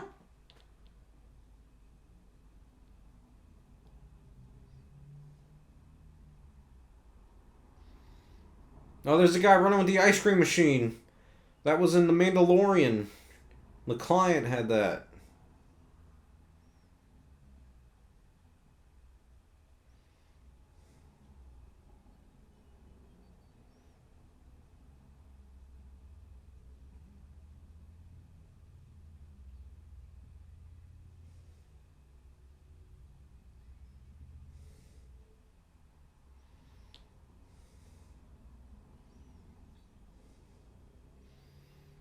I was playing the Leia theme.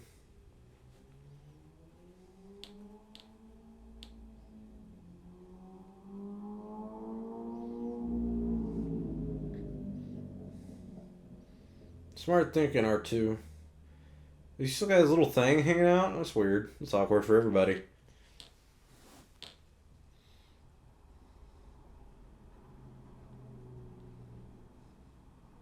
I love whenever they shoot the stormtroopers and they like get a good shot in. You see the smoke coming off the shot on their chest. It's pretty cool.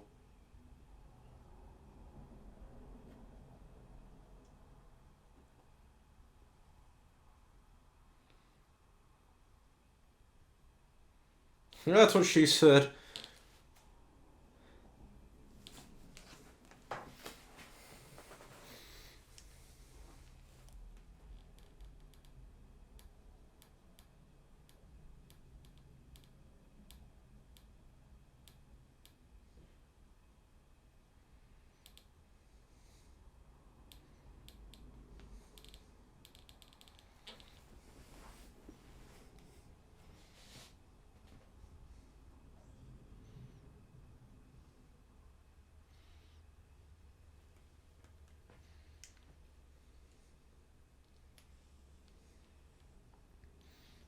Damn, Luke is getting his ass kicked most of this fight, bro.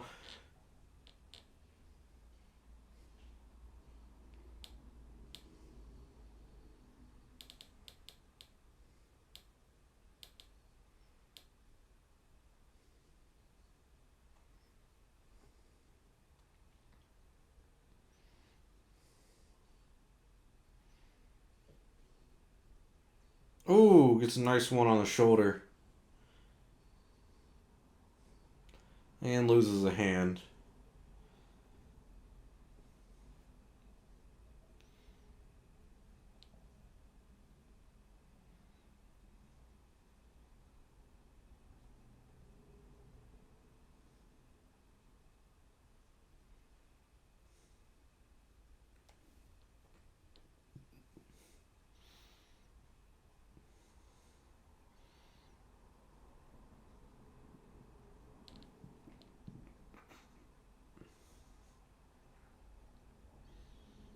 Of the dark side. Here comes the ultimate reveal. Let me sit up for it.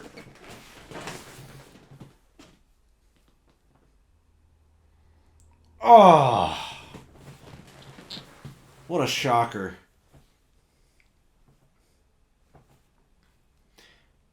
When they were filming this, Mark Hamill couldn't even hear what David Prowse was saying. Because they have a lot of wind. You can see it in the hair and everything in the cape. They have that wind machines on. But, you know, they got cue cards to tell you what to do when.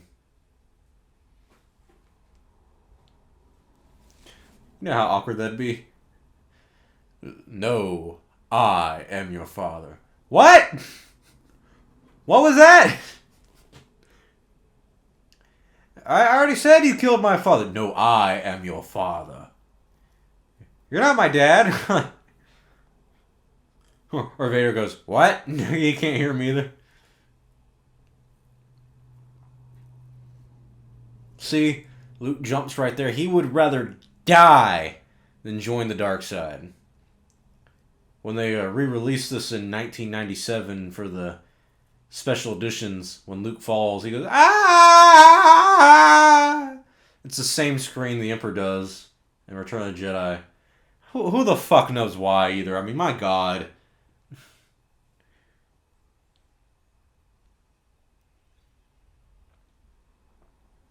Jeez, that would have hurt my legs, bro. The way he landed on that. Was that his hand that just fell? That's weird. Oh, yeah, climbing with one hand and it's your weak one, too. Wait, which hand did he lose? The left or the right? Oh, no, he lost his right hand.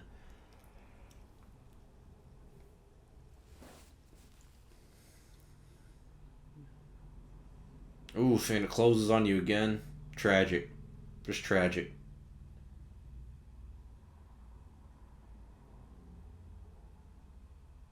Ben! Tom Selleck!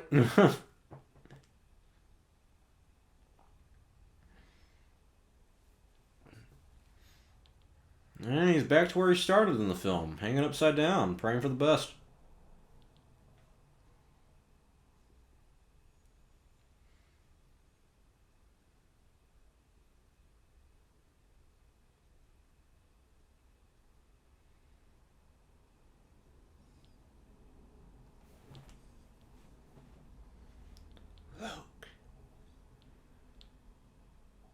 Damn, that gave me goosebumps, honestly. I don't know why. I guess seeing Carrie Fisher, knowing what happened, sadly.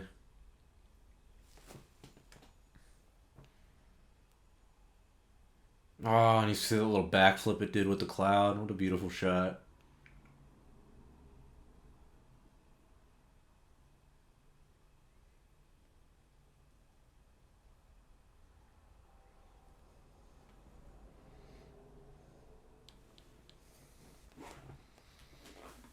It's Luke!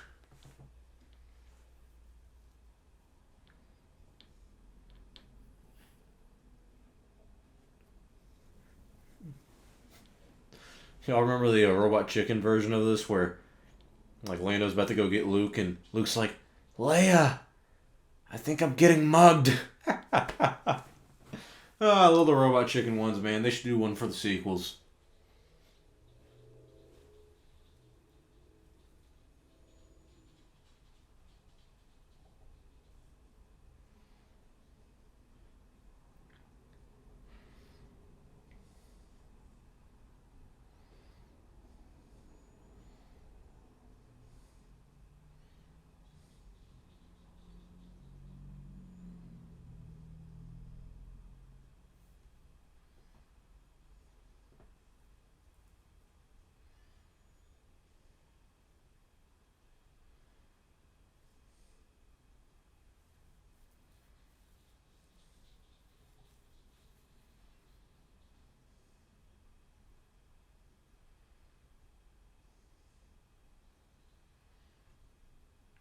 Kind of nice seeing Lando pilot the Falcon in this one because we know he's going to come back in episode 9 to pilot it.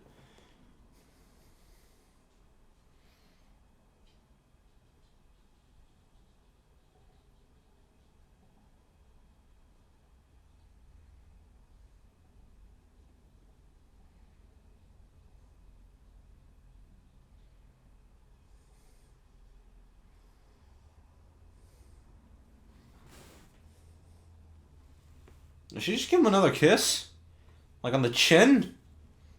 That's your brother, bro. Chill.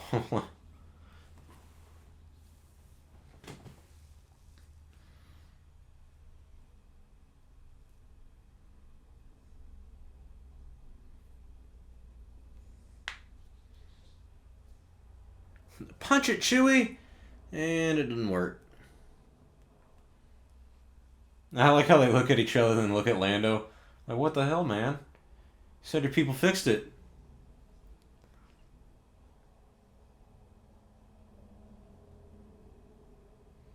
Isn't it R2 who fixes it in a second, I think?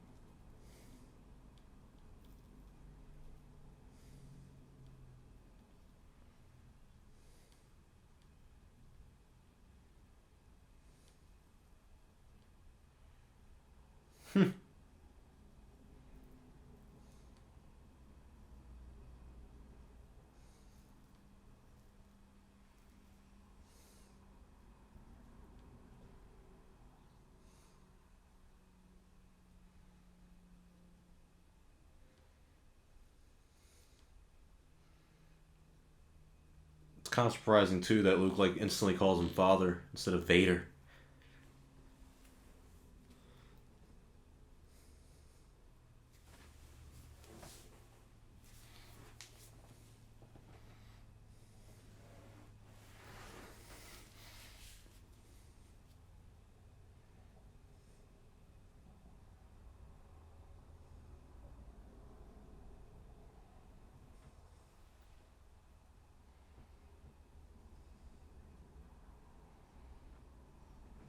He's still talking to him through the Force phone. Ben, why didn't you tell me?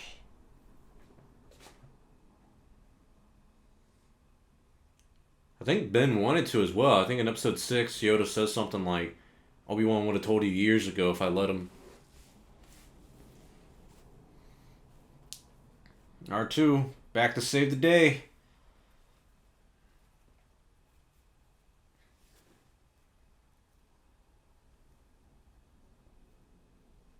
The illusions of grandeur. There we go.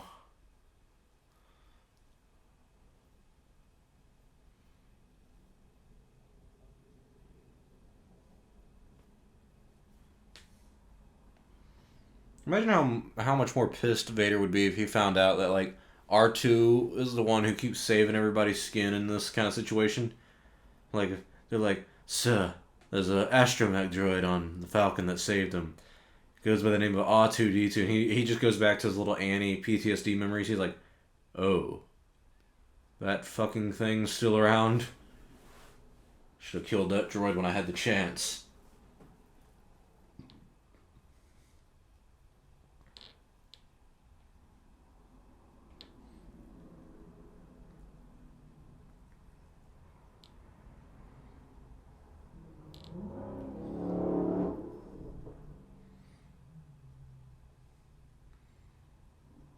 Okay, why does Lando have Han's clothes on? That's what?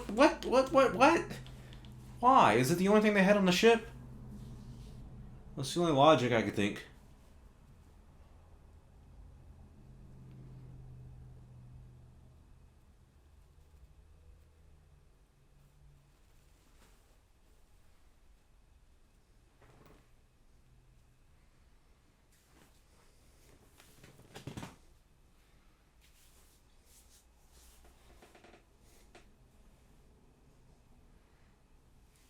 Well, looks like Luke's got some feeling back in that hand. I wouldn't want any feeling. I'd be like, I want to stick this bad boy in a pot of boiling water and not feel a thing. I could look like a badass. Notice the slow pace of the ships moving by them and everything. You know, it's a dark ending, but it's still a little hopeful at the same time. It's got the nice Leia sounding theme music of Star Wars. It's just kind of depressingly hopeful.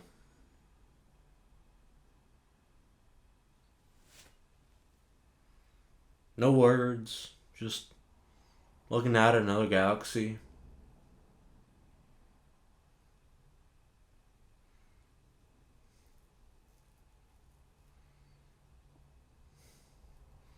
The rebellion still lives on. Directed by Irvin Kershner. Oh, I miss you, my friend. Produced by Gary Kurtz. I miss you too, buddy. Screenplay by Leia Brackett and Lawrence Kasdan. Story by George Lucas. Executive producer George Lucas.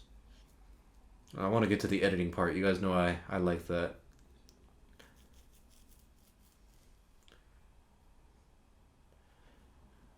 Going through the cast: Billy D. Williams, Lando, Anthony Daniels, C-3PO, David Prowse, Darth Vader, Peter Mayhew, Chewbacca, Kenny Baker, R2-D2, Frank Oz performing as Yoda.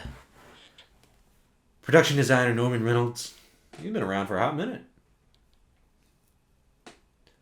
Where are we at with the edited by Paul Hirsch. Oh, okay. Marshall Lucas wasn't with this one. So that, my friends, was Star Wars Episode 5, Empire Strikes Back. The best one that we've had in the Skywalker saga, and I think it still stands up today. It stands the test of time. It's still a great film. Enjoyable. It's darker, a little slower at times. I think some people might be some younger people specifically might be a little annoyed with that, but out of all of them, man, that's the one that packs the most emotion. It's got the most impact, in my opinion. And I love it. I still love it to this day. I still think it's a great film. Particularly the final third act of it. It's just... Not even that, man. The first act and the third are really good in terms of action and pacing. The second act, when, it's mainly about the training of Luke and everything, that's what I kind of get into of interest. It's interesting in terms of talking about the Force and the meaning of the Force and Luke's training and all the questions that he asks and everything. It really is something that's almost informal for us as an audience. Great fucking film. I still give it a solid 10 out of 10. I mean, I'm not going to say it's perfect, but I mean, it's as damn near perfect as it can be. I mean, I can't really think that many faults of the movie that I would give it. I guess the only scene that's kind of funny is seeing Vader small when he's talking to the general when he's attacking the Hoth base, and he's like, "You may begin landing now, Lord Vader." That's the only part that you're kind of like, "Oh, that's funny." But other than that, man, this is a really, really basically perfect movie.